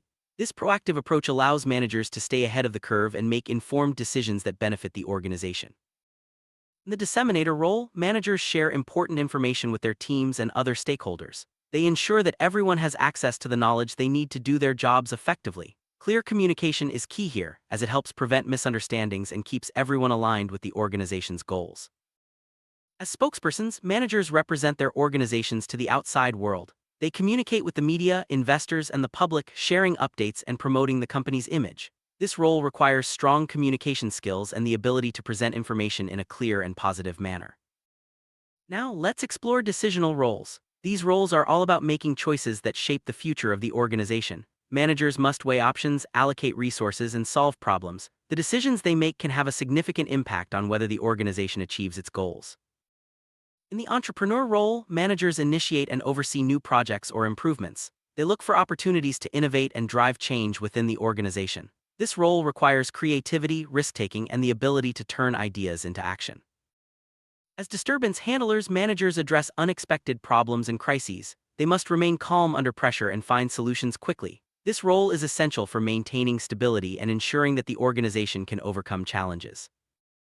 The resource allocator role involves distributing resources such as time, money, and personnel. Managers must prioritize tasks and ensure that resources are used efficiently. This requires careful planning and a clear understanding of organizational needs. Finally, as negotiators, managers represent their organizations in discussions and bargaining sessions. They work to reach agreements that benefit the company while maintaining positive relationships with other parties. Negotiation skills are crucial for resolving conflicts and securing favorable outcomes. To sum up, Mintzberg's managerial roles provide a comprehensive framework for understanding what managers do. By categorizing their activities into interpersonal, informational, and decisional roles, we gain valuable insights into the complexity of management. Each role is essential for organizational success and requires a unique set of skills. Now that we've explored the roles managers play, let's shift our focus to motivation. Motivation is a key driver of behavior in the workplace. Understanding what motivates people helps managers inspire their teams and achieve organizational goals. Let's start by defining motivation and exploring its underlying processes. Motivation refers to the behavior and actions directed toward achieving specific goals. It is driven by internal psychological stimuli known as motives. These motives can include needs, desires, ambitions, and expectations. When these are not fulfilled, they create internal tension which can only be resolved through purposeful action. Motivation process is a dynamic chain that begins with a need. This need creates a desire which leads to internal tension. To relieve this tension, a person engages in specific activities. Once the activity is completed, satisfaction is achieved and the tension is reduced. This cycle is ongoing and drives much of human behavior, especially in the workplace. Let's break down the motivational chain. It starts with a need such as the desire for recognition or achievement. This need creates a desire which builds internal tension. To relieve this tension, a person takes action, perhaps working harder or seeking feedback. When the action leads to satisfaction, the tension is reduced and the cycle can begin again with new needs. Motives are not just sources of action, they are also products of our personality. Our unique combination of needs, desires, and ambitions shapes how we respond to different situations. Understanding motives helps managers tailor their approach to individual employees, boosting motivation and performance. Stimulation refers to the process of using external stimuli to influence a person's experiences and behavior. The goal is to internalize these stimuli so that they become part of the person's motivation. Managers can use stimulation to encourage desired behaviors and foster a positive work environment. Several factors influence work motivation. These include security and safety, opportunities for growth, recognition, and a sense of belonging. Each factor plays a unique role in shaping how motivated an employee feels. Managers must understand these factors to create an environment where employees can thrive. Security and safety are fundamental motivators in the workplace. Employees need to feel that their jobs are stable and that their well-being is protected. Companies provide guarantees such as fair wages, safe working conditions, and job security to meet these needs. When employees feel secure, they are more likely to be motivated and productive. Economic security is a key aspect of work motivation. Employees want to know that they can support themselves and their families. Competitive salaries, benefits, and opportunities for advancement all contribute to a sense of economic security. When these needs are met, employees are more engaged and committed to their work. Social security in the workplace goes beyond financial stability. It includes a supportive work environment, positive relationships with colleagues, and a sense of community. When employees feel socially secure, they are more likely to collaborate, share ideas, and contribute to the organization's success. Psychological security is about feeling respected and valued at work. Employees need to know that their opinions matter and that they can express themselves without fear of judgment. Managers play a key role in fostering psychological security by encouraging open communication and recognizing individual contributions. Opportunities for growth and development are powerful motivators. Employees want to learn new skills, take on new challenges, and advance in their careers. Managers can support growth by providing training, mentorship, and clear paths for advancement. Recognition and reward are essential for maintaining motivation. Employees need to feel that their efforts are noticed and appreciated. Managers can provide recognition through praise, awards, and other incentives. When employees are rewarded for their hard work, they are more likely to stay motivated and continue performing at a high level. A sense of belonging is crucial for motivation. Employees want to feel like they are part of a team and that their contributions matter. Managers can foster belonging by promoting inclusivity, encouraging collaboration, and celebrating team achievements. Personal goals and ambitions drive motivation at an individual level. Employees are motivated when their personal aspirations align with organizational objectives. Managers can support this alignment by helping employees set meaningful goals and providing opportunities to achieve them. Expectations play a significant role in motivation. When employees believe that their efforts will lead to desired outcomes, they are more likely to be motivated. Managers can set clear expectations and provide regular feedback to help employees stay on track. Ambitions and aspirations are powerful motivators. Employees who have high ambitions are often more driven and willing to go the extra mile. Managers can nurture ambition by providing challenging assignments and recognizing progress toward long-term goals. When needs and desires are not met, internal tension builds up. This tension motivates individuals to take action to resolve it. Managers can help employees channel this energy into productive activities that benefit both the individual and the organization. Purposeful activity is the key to relieving internal tension. When employees engage in meaningful work, they experience satisfaction and motivation. Managers can design jobs and tasks that are challenging, rewarding, and aligned with employees' strengths. Satisfaction is the final link in the motivational chain. When employees achieve their goals and fulfill their needs, they experience a sense of accomplishment. This satisfaction reinforces positive behaviors and encourages continued motivation. Managers play a critical role in motivating their teams. By understanding individual needs and providing the right support, managers can create an environment where employees are engaged and motivated to perform at their best. A motivating environment is one where employees feel valued, supported, and challenged. Managers can foster this environment by promoting open communication, recognizing achievements, and providing opportunities for growth. Teamwork is a powerful motivator. When employees work together toward common goals, they feel a sense of belonging and purpose. Managers can encourage teamwork by setting clear objectives, facilitating collaboration, and celebrating team successes. Every employee is unique with different motivators and aspirations. Managers can support individual motivation by getting to know their team members, understanding their goals, and providing personalized support and feedback. Demotivation can occur when employees feel undervalued or unsupported. Managers can address this by listening to concerns, providing constructive feedback, and making necessary changes to improve the work environment. Motivation is not a one-time event, it requires ongoing effort. Managers should regularly check in with their teams, celebrate achievements, and adjust strategies as needed to keep motivation high. There's a strong connection between managerial roles and motivation. Effective managers use their interpersonal, informational, and decisional roles to inspire and guide their teams. By understanding both concepts, managers can create a more productive and positive workplace. In conclusion, Mintzberg's managerial roles and the concept of motivation are essential for understanding effective management. By mastering these roles and fostering motivation, managers can lead their teams to success. Remember, great management is about balancing relationships, information, decisions, and the drive to achieve goals together. Communication is more than just talking or sending messages. It's a process where information is conveyed and received, allowing us to perform specific tasks and achieve goals. Whether in the workplace or in daily life, communication is essential for sharing ideas, making decisions, and building relationships. In this video, we'll explore the stages, functions, and types of communication, helping you understand how it shapes our interactions and organizational success. Let's begin by looking at the basic process of communication and why it's so important in everything we do. Every communication process follows a series of stages, each playing a crucial role in ensuring the message is delivered and understood. It all starts with the formation of an idea. This is where the sender thinks about what they want to communicate. Next, the idea is encoded into words, symbols, or gestures. The encoded message is then sent through a chosen channel, such as speaking, writing, or digital media. Once transmitted, the receiver gets the message, decodes it, and tries to understand the original idea. Finally, feedback is provided, closing the loop and confirming whether the message was understood as intended.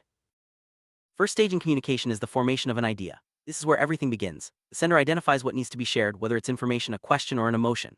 This stage is critical because a clear idea sets the foundation for effective communication. If the idea is vague or unclear, the rest of the process can easily break down. Taking time to clarify your thought before communicating can make a big difference in how your message is received and understood.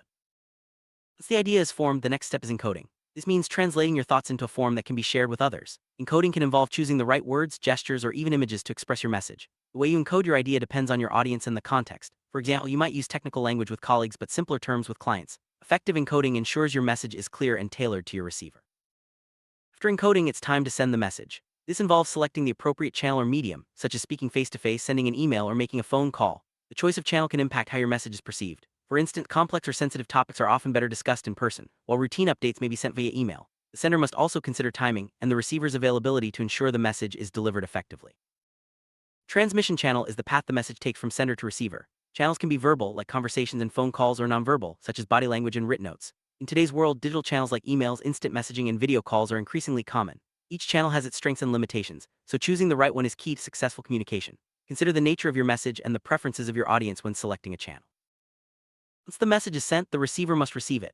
This may sound simple, but many factors can interfere, such as noise, distractions, or misunderstandings. The receiver's attention and openness are crucial at this stage. If the message is not received properly, the entire communication process can fail. That's why it's important to minimize barriers and ensure the receiver is ready and able to get the message. Coding is the process where the receiver interprets the message. This involves translating the sender's words, gestures, or symbols back into meaning. Decoding can be influenced by the receiver's experiences, emotions, and expectations. Misunderstandings often occur if the sender and receiver interpret the message differently. To improve decoding, it's helpful to use clear language and check for understanding, especially when discussing complex topics. After decoding, the receiver tries to understand the original idea. This is the moment when true communication happens. If the receiver's understanding matches the sender's intention, the process is successful. However, if there's a gap, confusion or mistakes can result. That's why clarity and feedback are so important. Taking time to ensure mutual understanding can prevent problems and build stronger connections. Feedback is the final stage of the communication process. It allows the receiver to respond, letting the sender know if the message was understood. Feedback can be verbal, like asking questions or giving comments, or nonverbal, such as nodding or facial expressions. This loop helps both parties adjust and clarify as needed. Effective feedback ensures that communication is a two-way process, not just a one-sided transmission.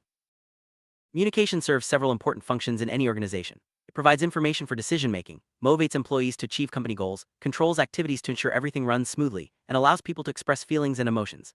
Each function plays a unique role in supporting the organization's success. By understanding these functions, you can use communication more effectively to influence outcomes and foster a positive work environment. Informational function of communication is all about providing the data and facts needed for decision-making.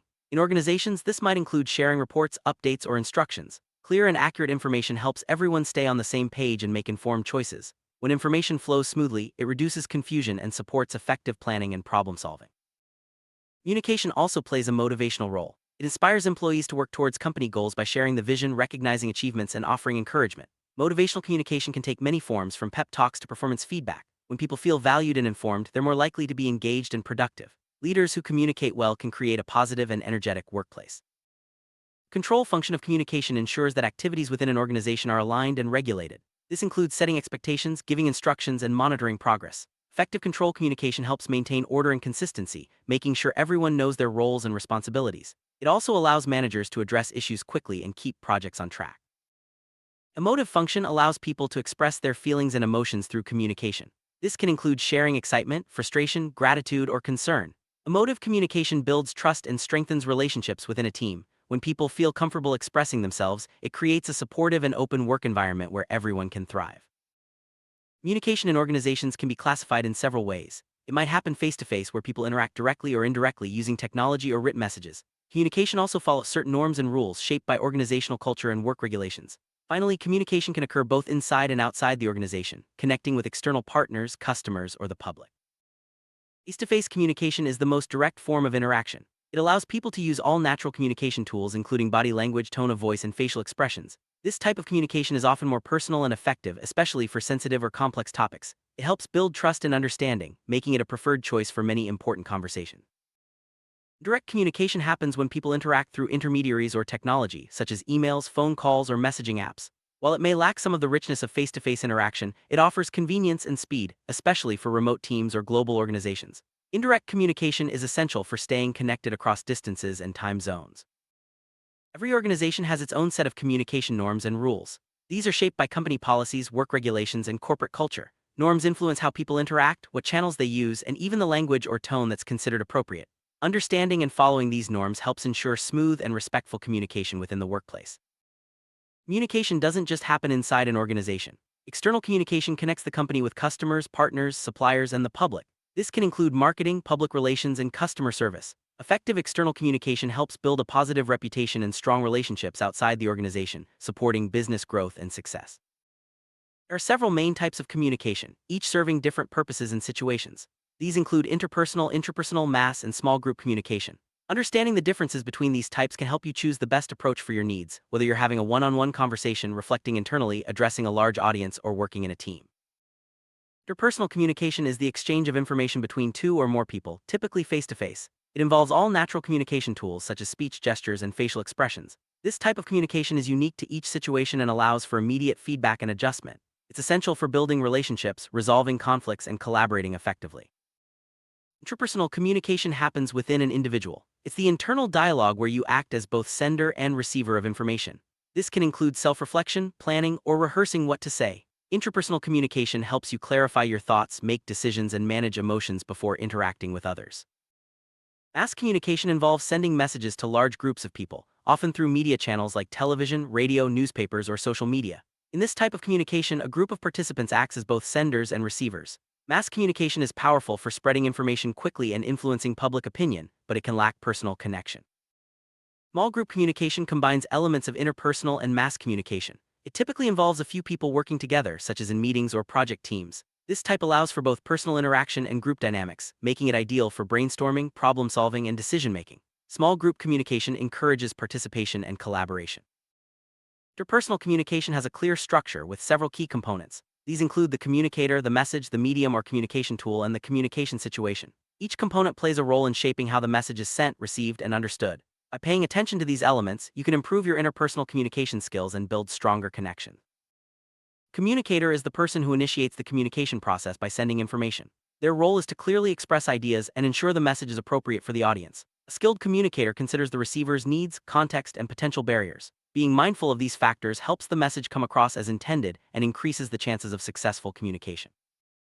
Message is the content being communicated. It can be information, a question, a request, or an emotion. The clarity and relevance of the message are crucial for effective communication. A well-crafted message is concise, organized, and tailored to the receiver's needs. Taking time to plan your message can prevent misunderstandings and ensure your point is made. Medium or communication tool is how the message is transmitted. This could be spoken words, written text, images, or digital platforms. The choice of medium affects how the message is received and interpreted. For example, complex ideas may be better explained in writing, while emotional messages might be more effective face-to-face. Selecting the right medium is key to successful communication. Communication situation refers to the context in which the interaction takes place. This includes the physical setting, timing, relationship between participants, and the purpose of the communication. Understanding the situation helps you adapt your message and approach, making your communication more effective and appropriate for the circumstances. Even with a clear process, communication can face barriers. These might include language differences, cultural misunderstandings, noise, distractions, or emotional states. Recognizing and addressing these barriers is essential for effective communication. By being aware of potential obstacles, you can take steps to minimize their impact and ensure your message gets through.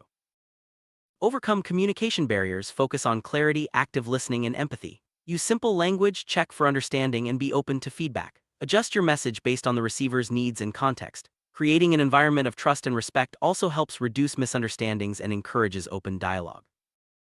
Nonverbal communication includes body language, facial expressions, gestures, and tone of voice. These cues can reinforce or contradict the spoken message. Being aware of nonverbal signals helps you understand others better and express yourself more effectively.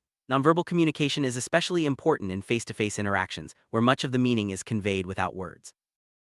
Active listening is a key communication skill. It means fully focusing on the speaker, understanding their message, and responding thoughtfully. Active listeners use eye contact, nodding, and verbal feedback to show engagement. This skill helps build trust, resolve conflicts, and ensure messages are understood correctly. Written communication includes emails, reports, memos, and messages. It's essential for documenting information, sharing updates, and providing instructions. Written communication allows for careful planning and review, but it can lack the immediate feedback of spoken conversation. Clarity and organization are especially important when communicating in writing. Digital communication uses technology to connect people, whether through emails, instant messaging, video calls, or social media. It's fast, convenient, and allows for collaboration across distances. However, digital communication can sometimes lead to misunderstandings due to lack of nonverbal cues. Being clear and concise is key when communicating digitally. Communication can be formal or informal. Formal communication follows official channels and structures such as meetings, reports, or company announcements. Informal communication happens more casually, like hallway conversations or instant messages. Both types are important for sharing information and building relationships within an organization. In organizations, communication flows in different directions. Upward communication moves from employees to managers sharing feedback or concerns. Downward communication flows from leaders to staff providing instructions or updates. Both directions are necessary for a healthy and responsive workplace. Horizontal communication happens between colleagues or departments at the same level. It's essential for coordination, collaboration, and sharing information across teams. Effective horizontal communication breaks down silos and helps organizations work more efficiently. Diagonal communication crosses both functional and hierarchical boundaries. For example, a project manager might communicate directly with staff from another department. This type of communication speeds up decision-making and problem-solving, but it requires clear protocols to avoid confusion. Feedback is a vital part of communication. It lets the sender know if the message was received and understood. Feedback can be immediate or delayed, direct or indirect. Encouraging feedback helps create a culture of openness and continuous improvement within organizations. Improving your communication skills takes practice and self-awareness. Focus on being clear, listening actively, and adapting your style to different situations. Seek feedback from others and be open to learning. Strong communication skills can boost your confidence, relationships, and career success. Technology has transformed the way we communicate. From instant messaging to video conferencing, digital tools make it easier to connect and collaborate. However, technology also brings challenges such as information overload and digital fatigue. Balancing technology use with personal interaction is key to effective communication. Corporate culture shapes how communication happens within an organization. It influences the language, tone, and channels used, as well as the openness of dialogue. A positive culture encourages honest and respectful communication, while a negative culture can lead to misunderstandings and conflict. Leaders play a key role in setting the tone for communication. Summary: communication is a complex process that involves many stages, functions, and types. Whether you're interacting face-to-face, writing an email, or leading a team meeting, effective communication is essential for success. By understanding the process, recognizing barriers, and practicing key skills, you can become a more confident and effective communicator. Remember, communication is the foundation of all relationships and achievement. Welcome. Today, we'll explore the essential topic of control within organizations. Control is a fundamental management function that ensures all efforts are directed toward achieving organizational goals. It's not just about supervision or rules, it's about guiding, monitoring, and improving performance at every level. In this video, we'll break down the main concepts of control, discuss why it's so important, and look at how control is classified in modern organizations. By the end, you'll have a clear understanding of how control shapes success in any business environment. Control in management refers to the processes and systems used to guide an organization toward its objectives. It involves setting standards, monitoring performance, and taking corrective actions when necessary. Control ensures that resources are used efficiently and that everyone is working in alignment with the company's mission. Whether it's through formal policies or informal practices, control helps organizations stay on track and adapt to changes. Let's dive into the most commonly used concepts of control today. Regulatory control is one of the most widely used concepts in organizations. It involves setting clear rules, procedures, and standards that everyone must follow. This type of control helps maintain order and consistency, making it easier to achieve organizational goals. Regulatory control is often seen in policies, compliance checks, and regular audits. By establishing a framework of expectations, regulatory control minimizes ambiguity and ensures that everyone understands their responsibilities. Negative or repressive control focuses on preventing undesired behaviors through sanctions and penalties. This approach relies on strict supervision and the threat of consequences to ensure compliance. While it can be effective in certain situations, overuse may lead to low morale and resistance among employees. Negative control is best used sparingly and in combination with other, more positive forms of control to maintain a healthy organizational culture. Professional control leverages the expertise and standards of professionals within the organization. Rather than relying solely on rules or penalties, this approach encourages employees to adhere to industry norms and best practices. Professional control is common in fields like medicine, law, and engineering, where professional ethics and standards guide behavior. It fosters a culture of trust and accountability, empowering employees to take responsibility for their action. Informational control uses data and communication to guide organizational behavior. By collecting and analyzing information, managers can make informed decisions and quickly address issues as they arise. This type of control is especially important in today's fast-paced business environment, where timely and accurate information can make all the difference. Informational control supports transparency and helps organizations adapt to change more effectively. Control is vital for any organization aiming for success. It focuses company efforts, ensuring that everyone is working toward the same goals. Effective control also helps monitor, evaluate, and influence behavior, reinforcing the activities that management wants to promote. By coordinating tasks and reducing uncertainty, control creates a stable environment where employees can perform at their best. Let's look closer at these benefits. One of the main benefits of control is its ability to focus all company efforts on achieving key organizational goals. By setting clear priorities and aligning resources, control ensures that everyone is moving in the same direction. This focus not only boosts productivity but also helps organizations respond quickly to new opportunities or challenges. When everyone understands what's important, it's easier to work together and achieve success. Control systems help organizations monitor, evaluate, and influence the behavior of employees. By tracking performance and providing feedback, managers can reinforce desired activities and correct problems before they escalate. This ongoing process strengthens the behaviors and values that management wants to promote, creating a positive and productive work environment. Effective control ensures that all organizational activities are coordinated and aligned with established norms and standards. This coordination helps prevent duplication of effort and reduces confusion, making it easier for teams to work together. By setting clear expectations and monitoring progress, control keeps everyone on the same page and moving toward common objectives. Uncertainty can be a major obstacle for organizations. Control helps reduce uncertainty by establishing clear principles and procedures for dealing with recurring situations. When employees know what to expect and how to respond, they can focus on their work with confidence. This stability not only improves performance but also makes it easier to adapt to change. Control can be classified in several ways depending on who performs it when it occurs and its relationship to the organization. Understanding these classifications helps managers choose the right type of control for each situation.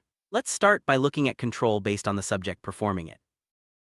Force control involves strict supervision of subordinates and the use of formal control tools. Employees respect enforced control because they are compelled to fulfill tasks through various incentives and sanctions. This approach is common in environments where compliance is critical, such as manufacturing or safety-sensitive industries. While effective, it's important to balance enforced control with other methods to maintain motivation. Self-control can be exercised by both managers and employees. For managers, it might mean double-checking the correctness of decisions. For employees, it involves monitoring the quality of their own work. Self-control fosters a sense of responsibility and encourages continuous improvement. When employees take ownership of their actions, the organization benefits from higher quality and greater innovation. Another way to classify control is by the stage of activity of the controlled object. This includes preliminary, ongoing, and subsequent control. Each type plays a unique role in ensuring that organizational activities are effective and efficient. Let's examine each stage in detail, starting with preliminary control. Preliminary control is all about prevention. It takes place before decisions are made and activities begin. Examples include setting budgets, quality control of project work, and implementing training programs. By addressing potential problems early, preliminary control helps organizations avoid costly mistakes and ensures that everyone is prepared for what lies ahead. Ongoing or concurrent control happens during the execution of activities. Its main purpose is to detect deficiencies and deviations in real time, allowing managers to make adjustments before tasks are completed. Examples include routine task evaluation by a direct supervisor and quality control checks. This type of control is essential for maintaining high standards and ensuring that projects stay on track. Subsequent or feedback control takes place after activities are completed. It's used to verify whether goals have been met and to identify any deviations and their causes. While this type of control can highlight areas for improvement, its main disadvantage is that damage may already have occurred. Still, feedback control is crucial for learning and making better decisions in the future. Control can also be classified based on its relationship to the organization. The two main types are internal and external control. Internal control is performed by elements within the same system, while external control involves outside parties. Understanding this distinction helps organizations choose the right approach for different situations. Internal control means that both the controlling and controlled elements belong to the same organization. This type of control is often more effective because it's tailored to the company's specific needs and culture. Internal control can include audits, performance reviews, and internal reporting systems. It helps ensure that everyone is working toward the same objectives and that standards are consistently applied. External control involves oversight by parties outside the organization, such as regulators, auditors, or certification bodies. This type of control provides an objective perspective and helps ensure compliance with industry standards and legal requirements. While external control can be valuable, it's most effective when combined with strong internal controls. Selecting the right type of control depends on the organization's goals, culture, and environment. Managers must consider factors such as the level of risk, the need for flexibility, and the importance of compliance. By understanding the different types of control, organizations can create systems that support both performance and innovation. No single method of control is perfect for every situation. The best organizations use a mix of regulatory, professional, informational, and even negative controls as needed. Balancing these approaches helps maintain order while encouraging creativity and engagement. It's all about finding the right fit for your team and objectives. Technology plays a growing role in organizational control. From automated monitoring systems to advanced analytics, technology makes it easier to collect data, track performance, and identify issues. Digital tools can also support transparency and streamline communication, making control systems more effective and efficient.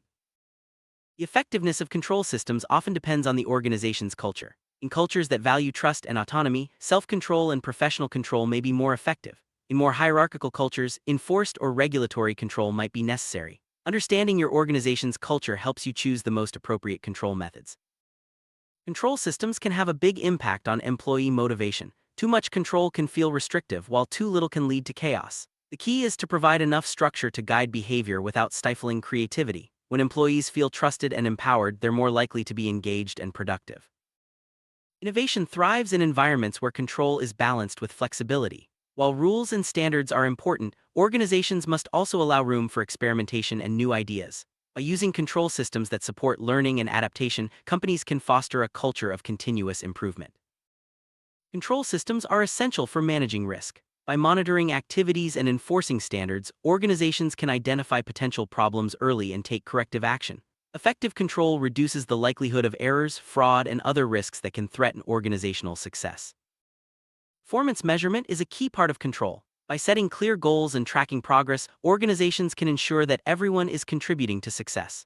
Regular performance reviews and feedback sessions help identify strengths and areas for improvement, supporting both individual and organizational growth. Effective communication is at the heart of any control system. Clear, timely communication ensures that everyone understands expectations and can respond quickly to changes. Whether it's through meetings, reports, or digital tools, communication keeps control systems running smoothly. Accountability is a core principle of control. By clearly defining roles and responsibilities, organizations make it easier to track performance and address issues. Accountability not only improves results but also builds trust within teams, as everyone knows what's expected of them. Ethical behavior is closely linked to control systems. By setting clear ethical standards and monitoring compliance, organizations can prevent misconduct and promote integrity. Ethical control supports a positive reputation and long-term success.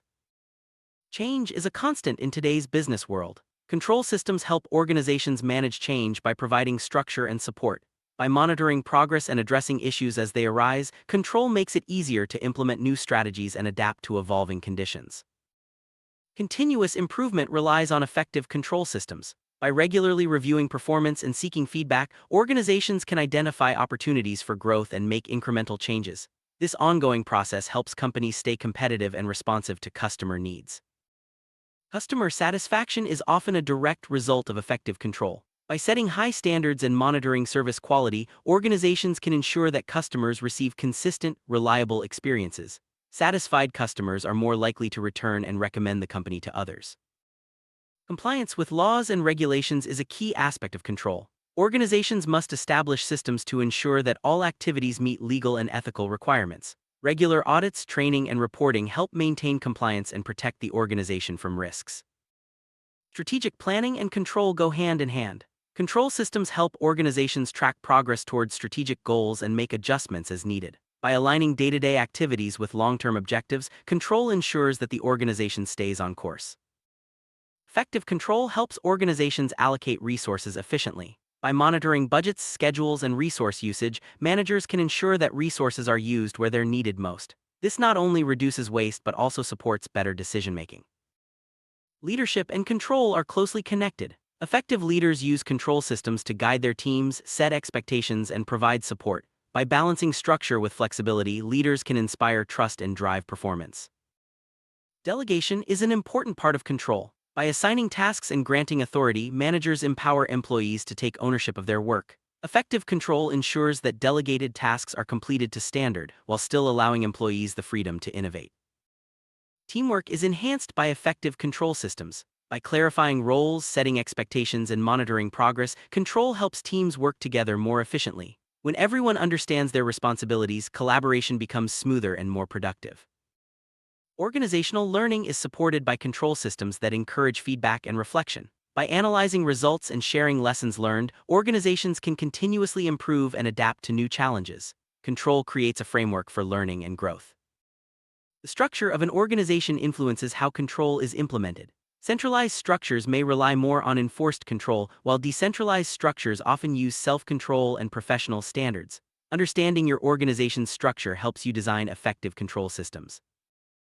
Ultimately, effective control is a key driver of organizational success. By guiding behavior, aligning activities, and supporting continuous improvement, control systems help organizations achieve their goals and thrive in a competitive environment. The right balance of control empowers employees and builds a strong foundation for growth. Summary: control is a multifaceted concept that plays a vital role in every organization.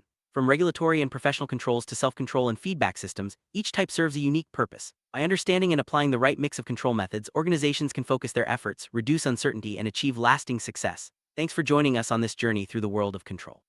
Let's begin by understanding what an enterprise or company really is. At its core, an enterprise is a purposeful organization where material, financial, and human resources are brought together. These resources are combined within a single production and organizational unit, forming a closed value structure. The main goal, to produce goods and services that meet market demands and also satisfy the needs of the entity itself.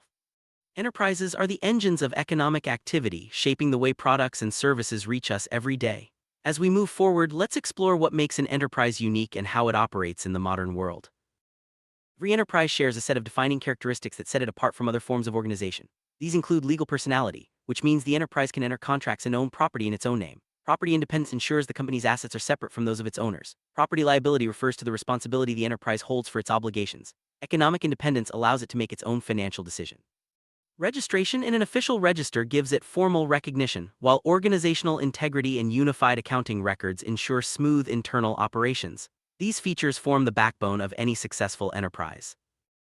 One of the most important traits of an enterprise is its legal personality. This means the company is recognized as a separate legal entity, distinct from its owners or founders. It can own assets, incur liabilities, and enter into contracts in its own name. This separation provides protection for owners and helps the enterprise operate independently in the business world. Legal personality is a fundamental building block that enables enterprises to grow, attract investment, and interact with other organizations on equal footing. Property independence is another key characteristic. It means that the assets and property of the enterprise are owned by the company itself, not by its individual members or shareholders. This separation ensures that the company's resources are used solely for its operations and obligations. It also protects the personal assets of owners from business risks. Property independence is crucial for building trust with investors, partners, and customers, as it demonstrates the company's ability to manage its own affairs responsibly. Property liability refers to the enterprise's responsibility for its own debts and obligations. If the company incurs losses or faces legal claims, it is the enterprise itself that must answer for these, not the individual owners. This principle provides a safety net for entrepreneurs, encouraging them to take calculated risks and innovate. At the same time, it ensures that creditors and partners can rely on the company's assets to settle any outstanding issues, fostering a stable business environment. Economic independence is what allows an enterprise to make its own financial decisions. The company manages its income, expenses, investments, and profits without direct interference from external parties. This autonomy is vital for adapting to market changes, pursuing new opportunities, and ensuring long-term sustainability. Economic independence empowers enterprises to innovate, compete, and grow in a dynamic business landscape. For an enterprise to operate legally, it must be registered in an official register. This process grants the company formal recognition by the authorities, allowing it to conduct business, hire employees, and enter contracts. Registration also provides transparency and accountability, making it easier for customers, partners, and regulators to verify the company's legitimacy. It's a crucial step in establishing trust and credibility in the marketplace. Organizational integrity means that the enterprise operates as a unified whole, with clear structures and processes in place. Unified accounting records ensure that all financial transactions are accurately tracked and reported. This integrity is essential for effective management, regulatory compliance, and strategic planning. It also helps prevent fraud and mismanagement, safeguarding the interests of all stakeholders involved. One of the primary functions of an enterprise is its entrepreneurial role. This involves identifying market opportunities, developing new products or services, and taking calculated risks to achieve growth. Entrepreneurs drive innovation and competitiveness, ensuring that the enterprise remains relevant and successful in a constantly changing environment. Their vision and leadership are key to turning ideas into reality and creating value for customers and stakeholders. Economic function of an enterprise centers on generating value through efficient use of resources. This includes managing costs, maximizing profits, and ensuring the company's financial health. Enterprises contribute to the broader economy by creating jobs, paying taxes, and supporting local communities. Their economic activities drive growth and development, making them essential players in any society. Enterprises also have a biological, ecological function, which involves considering the impact of their activities on the environment. This means adopting sustainable practices, reducing waste, and promoting eco-friendly solutions. By taking responsibility for their ecological footprint, enterprises help protect natural resources and contribute to a healthier planet for future generations. The production function is at the heart of most enterprises. It involves transforming raw materials and resources into finished goods or services. Efficient production processes ensure high quality, cost-effectiveness, and timely delivery to customers. This function is crucial for meeting market demands and maintaining a competitive edge. Organizational function refers to how an enterprise structures its operations and manages its people. This includes defining roles, responsibilities, and workflows to ensure smooth coordination. Effective organization helps the company achieve its goals, adapt to changes, and foster a positive work environment for employees. technical function of an enterprise involves the use of technology, tools, and expertise to enhance productivity and quality. This can range from adopting advanced machinery to implementing digital solutions. Staying up to date with technological advancements allows enterprises to innovate, reduce costs, and deliver better products and services. Developmental function focuses on the growth and evolution of the enterprise. This includes investing in employee training, expanding into new markets, and continuously improving processes. Development ensures that the company remains competitive and can adapt to future challenges and opportunities. Enterprises play a significant social role by providing employment, supporting communities, and promoting social responsibility. They contribute to the well-being of society by creating jobs, supporting local initiatives, and fostering a culture of inclusion and diversity. Social responsibility is increasingly important for building trust and reputation. Self-governing means that the enterprise manages its own affairs independently. It sets its own policies, makes strategic decisions, and governs its internal operations. This autonomy is essential for responding quickly to market changes and ensuring long-term success. Enterprises can be classified in several ways. One common method is by financial regime. Here we find business organizations which operate for profit, budgetary and contributory organizations which are often funded by the government, and interest associations which serve the collective interests of their members. Each type has its own financial structure and objectives, shaping how it operates and serves its stakeholders. Business organizations are enterprises that operate primarily for profit. They are driven by the goal of generating returns for their owners or shareholders. These companies are found in every sector from manufacturing to services and play a vital role in economic growth and job creation. Budgetary and contributory organizations are typically funded by the government or public contributions. Their main focus is not profit, but rather providing essential services to the community, such as education, healthcare, or public safety. These enterprises are crucial for maintaining the social fabric and ensuring access to vital resources. Interest associations are enterprises formed to serve the collective interests of their members. These can include trade associations, cooperatives, or professional groups. Their main goal is to support and advocate for their members, providing resources, networking opportunities, and a unified voice in the industry. Another way to classify enterprises is by their production orientation. This includes manufacturing enterprises, which focus on producing goods, manufacturing purpose-oriented enterprises, which combine production with specific goals, and purpose-oriented enterprises, which are driven by a particular mission or objective. Each type tailors its operations to best achieve its intended outcomes. Manufacturing enterprises are dedicated to producing tangible goods, from cars to electronics to clothing. They rely on efficient production processes, skilled labor, and advanced technology to deliver high-quality products to the market. Manufacturing is a cornerstone of industrial economies and a major source of employment. Purpose-oriented enterprises are driven by a specific mission or objective, such as environmental protection, social change, or innovation. Their operations are aligned with their core values, and success is measured not just by profit but by the impact they make. These enterprises often attract passionate employees and loyal customers who share their vision. Ownership is another key way to classify enterprises. State-owned enterprises are controlled by the government, cooperatives are owned and managed by their members, and private enterprises are owned by individuals or private entities. Each ownership model brings its own advantages and challenges, influencing how the company is run and how profits are distributed. State-owned enterprises are companies owned and operated by the government. They often provide essential services such as utilities, transportation, or energy. These enterprises play a strategic role in the economy, ensuring that critical industries remain under public control and serve the national interest. Cooperatives are enterprises owned and managed by their members who share in the profits and decision-making. This democratic structure encourages collaboration, transparency, and a strong sense of community. Cooperatives can be found in many sectors, from agriculture to retail to finance. Private enterprises are owned by individuals, families, or private groups. They are driven by the pursuit of profit and often have more flexibility and autonomy than state-owned or cooperative enterprises. Private companies are a major source of innovation and economic growth, adapting quickly to market changes.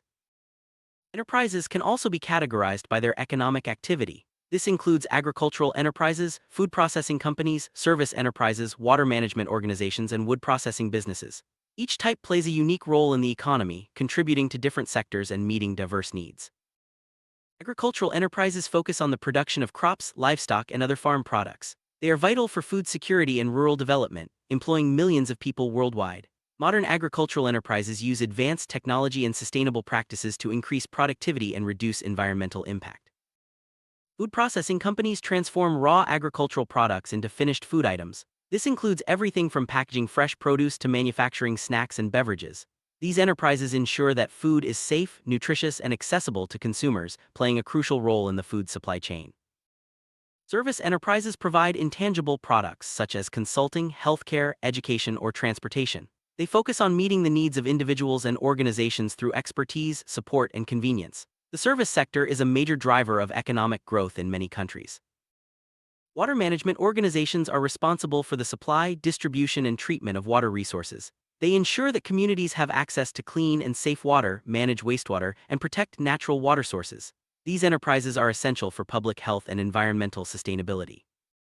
Wood processing businesses transform raw timber into finished products like furniture, paper, or building materials. They play a key role in the supply chain, supporting construction, manufacturing, and retail industries. Sustainable wood processing practices help conserve forests and promote responsible resource use. Enterprises come in all shapes and sizes. They can be classified as small, medium-sized, or large depending on factors like the number of employees, revenue, and market reach. Each size category has its own strengths and challenges, influencing how the company operates and competes. Small enterprises are typically owned and operated by individuals or families. They have fewer employees and limited resources, but they are often agile and closely connected to their customers. Small businesses are the backbone of many economies, fostering innovation and supporting local communities. Medium-sized enterprises strike a balance between flexibility and scale. They have more resources and employees than small businesses, allowing them to expand their operations and compete in larger markets. These companies often serve as a bridge between small startups and large corporations. Large enterprises are major players in the business world with extensive resources, large workforces, and global reach. They can influence markets, set industry standards, and drive innovation on a massive scale. While they face complex challenges, their impact on the economy and society is significant. Enterprises can also be distinguished by their legal form. This includes single-owner enterprises, commercial companies, and cooperatives. Each legal structure has its own rules for ownership, management, and profit distribution, affecting how the company operates and grows. Single-owner enterprises, also known as sole proprietorships, are owned and managed by one individual. This structure offers simplicity and direct control, but also means the owner bears full responsibility for the company's debts and obligations. It's a popular choice for small businesses and startups. Commercial companies are enterprises formed by two or more individuals or entities. They can take various legal forms such as partnerships or corporations, each with its own rules for governance and profit sharing. Commercial companies benefit from shared resources and expertise, enabling them to pursue larger opportunities. Cooperatives, as mentioned earlier, are unique in that they are owned and managed by their members. This structure promotes equality, shared responsibility, and collective decision-making. Cooperatives often prioritize the well-being of their members and communities over maximizing profits. Corporate or enterprise management is the process of guiding and coordinating all activities within the company. This includes overseeing production, services, and entrepreneurial initiatives. Effective management ensures that resources are used efficiently, goals are met, and the enterprise remains competitive in the market. Enterprise management is not a one-time task but a continuous process. Managers must constantly monitor performance, adapt to changes, and make strategic decisions. This ongoing guidance helps the company stay on track, overcome challenges, and seize new opportunities as they arise. Ultimately, the purpose of enterprise management is to achieve the company's objectives. This involves aligning all activities, resources, and people toward common goals. Successful enterprises are those that can adapt, innovate, and deliver value to their customers, employees, and stakeholders, ensuring long-term growth and sustainability.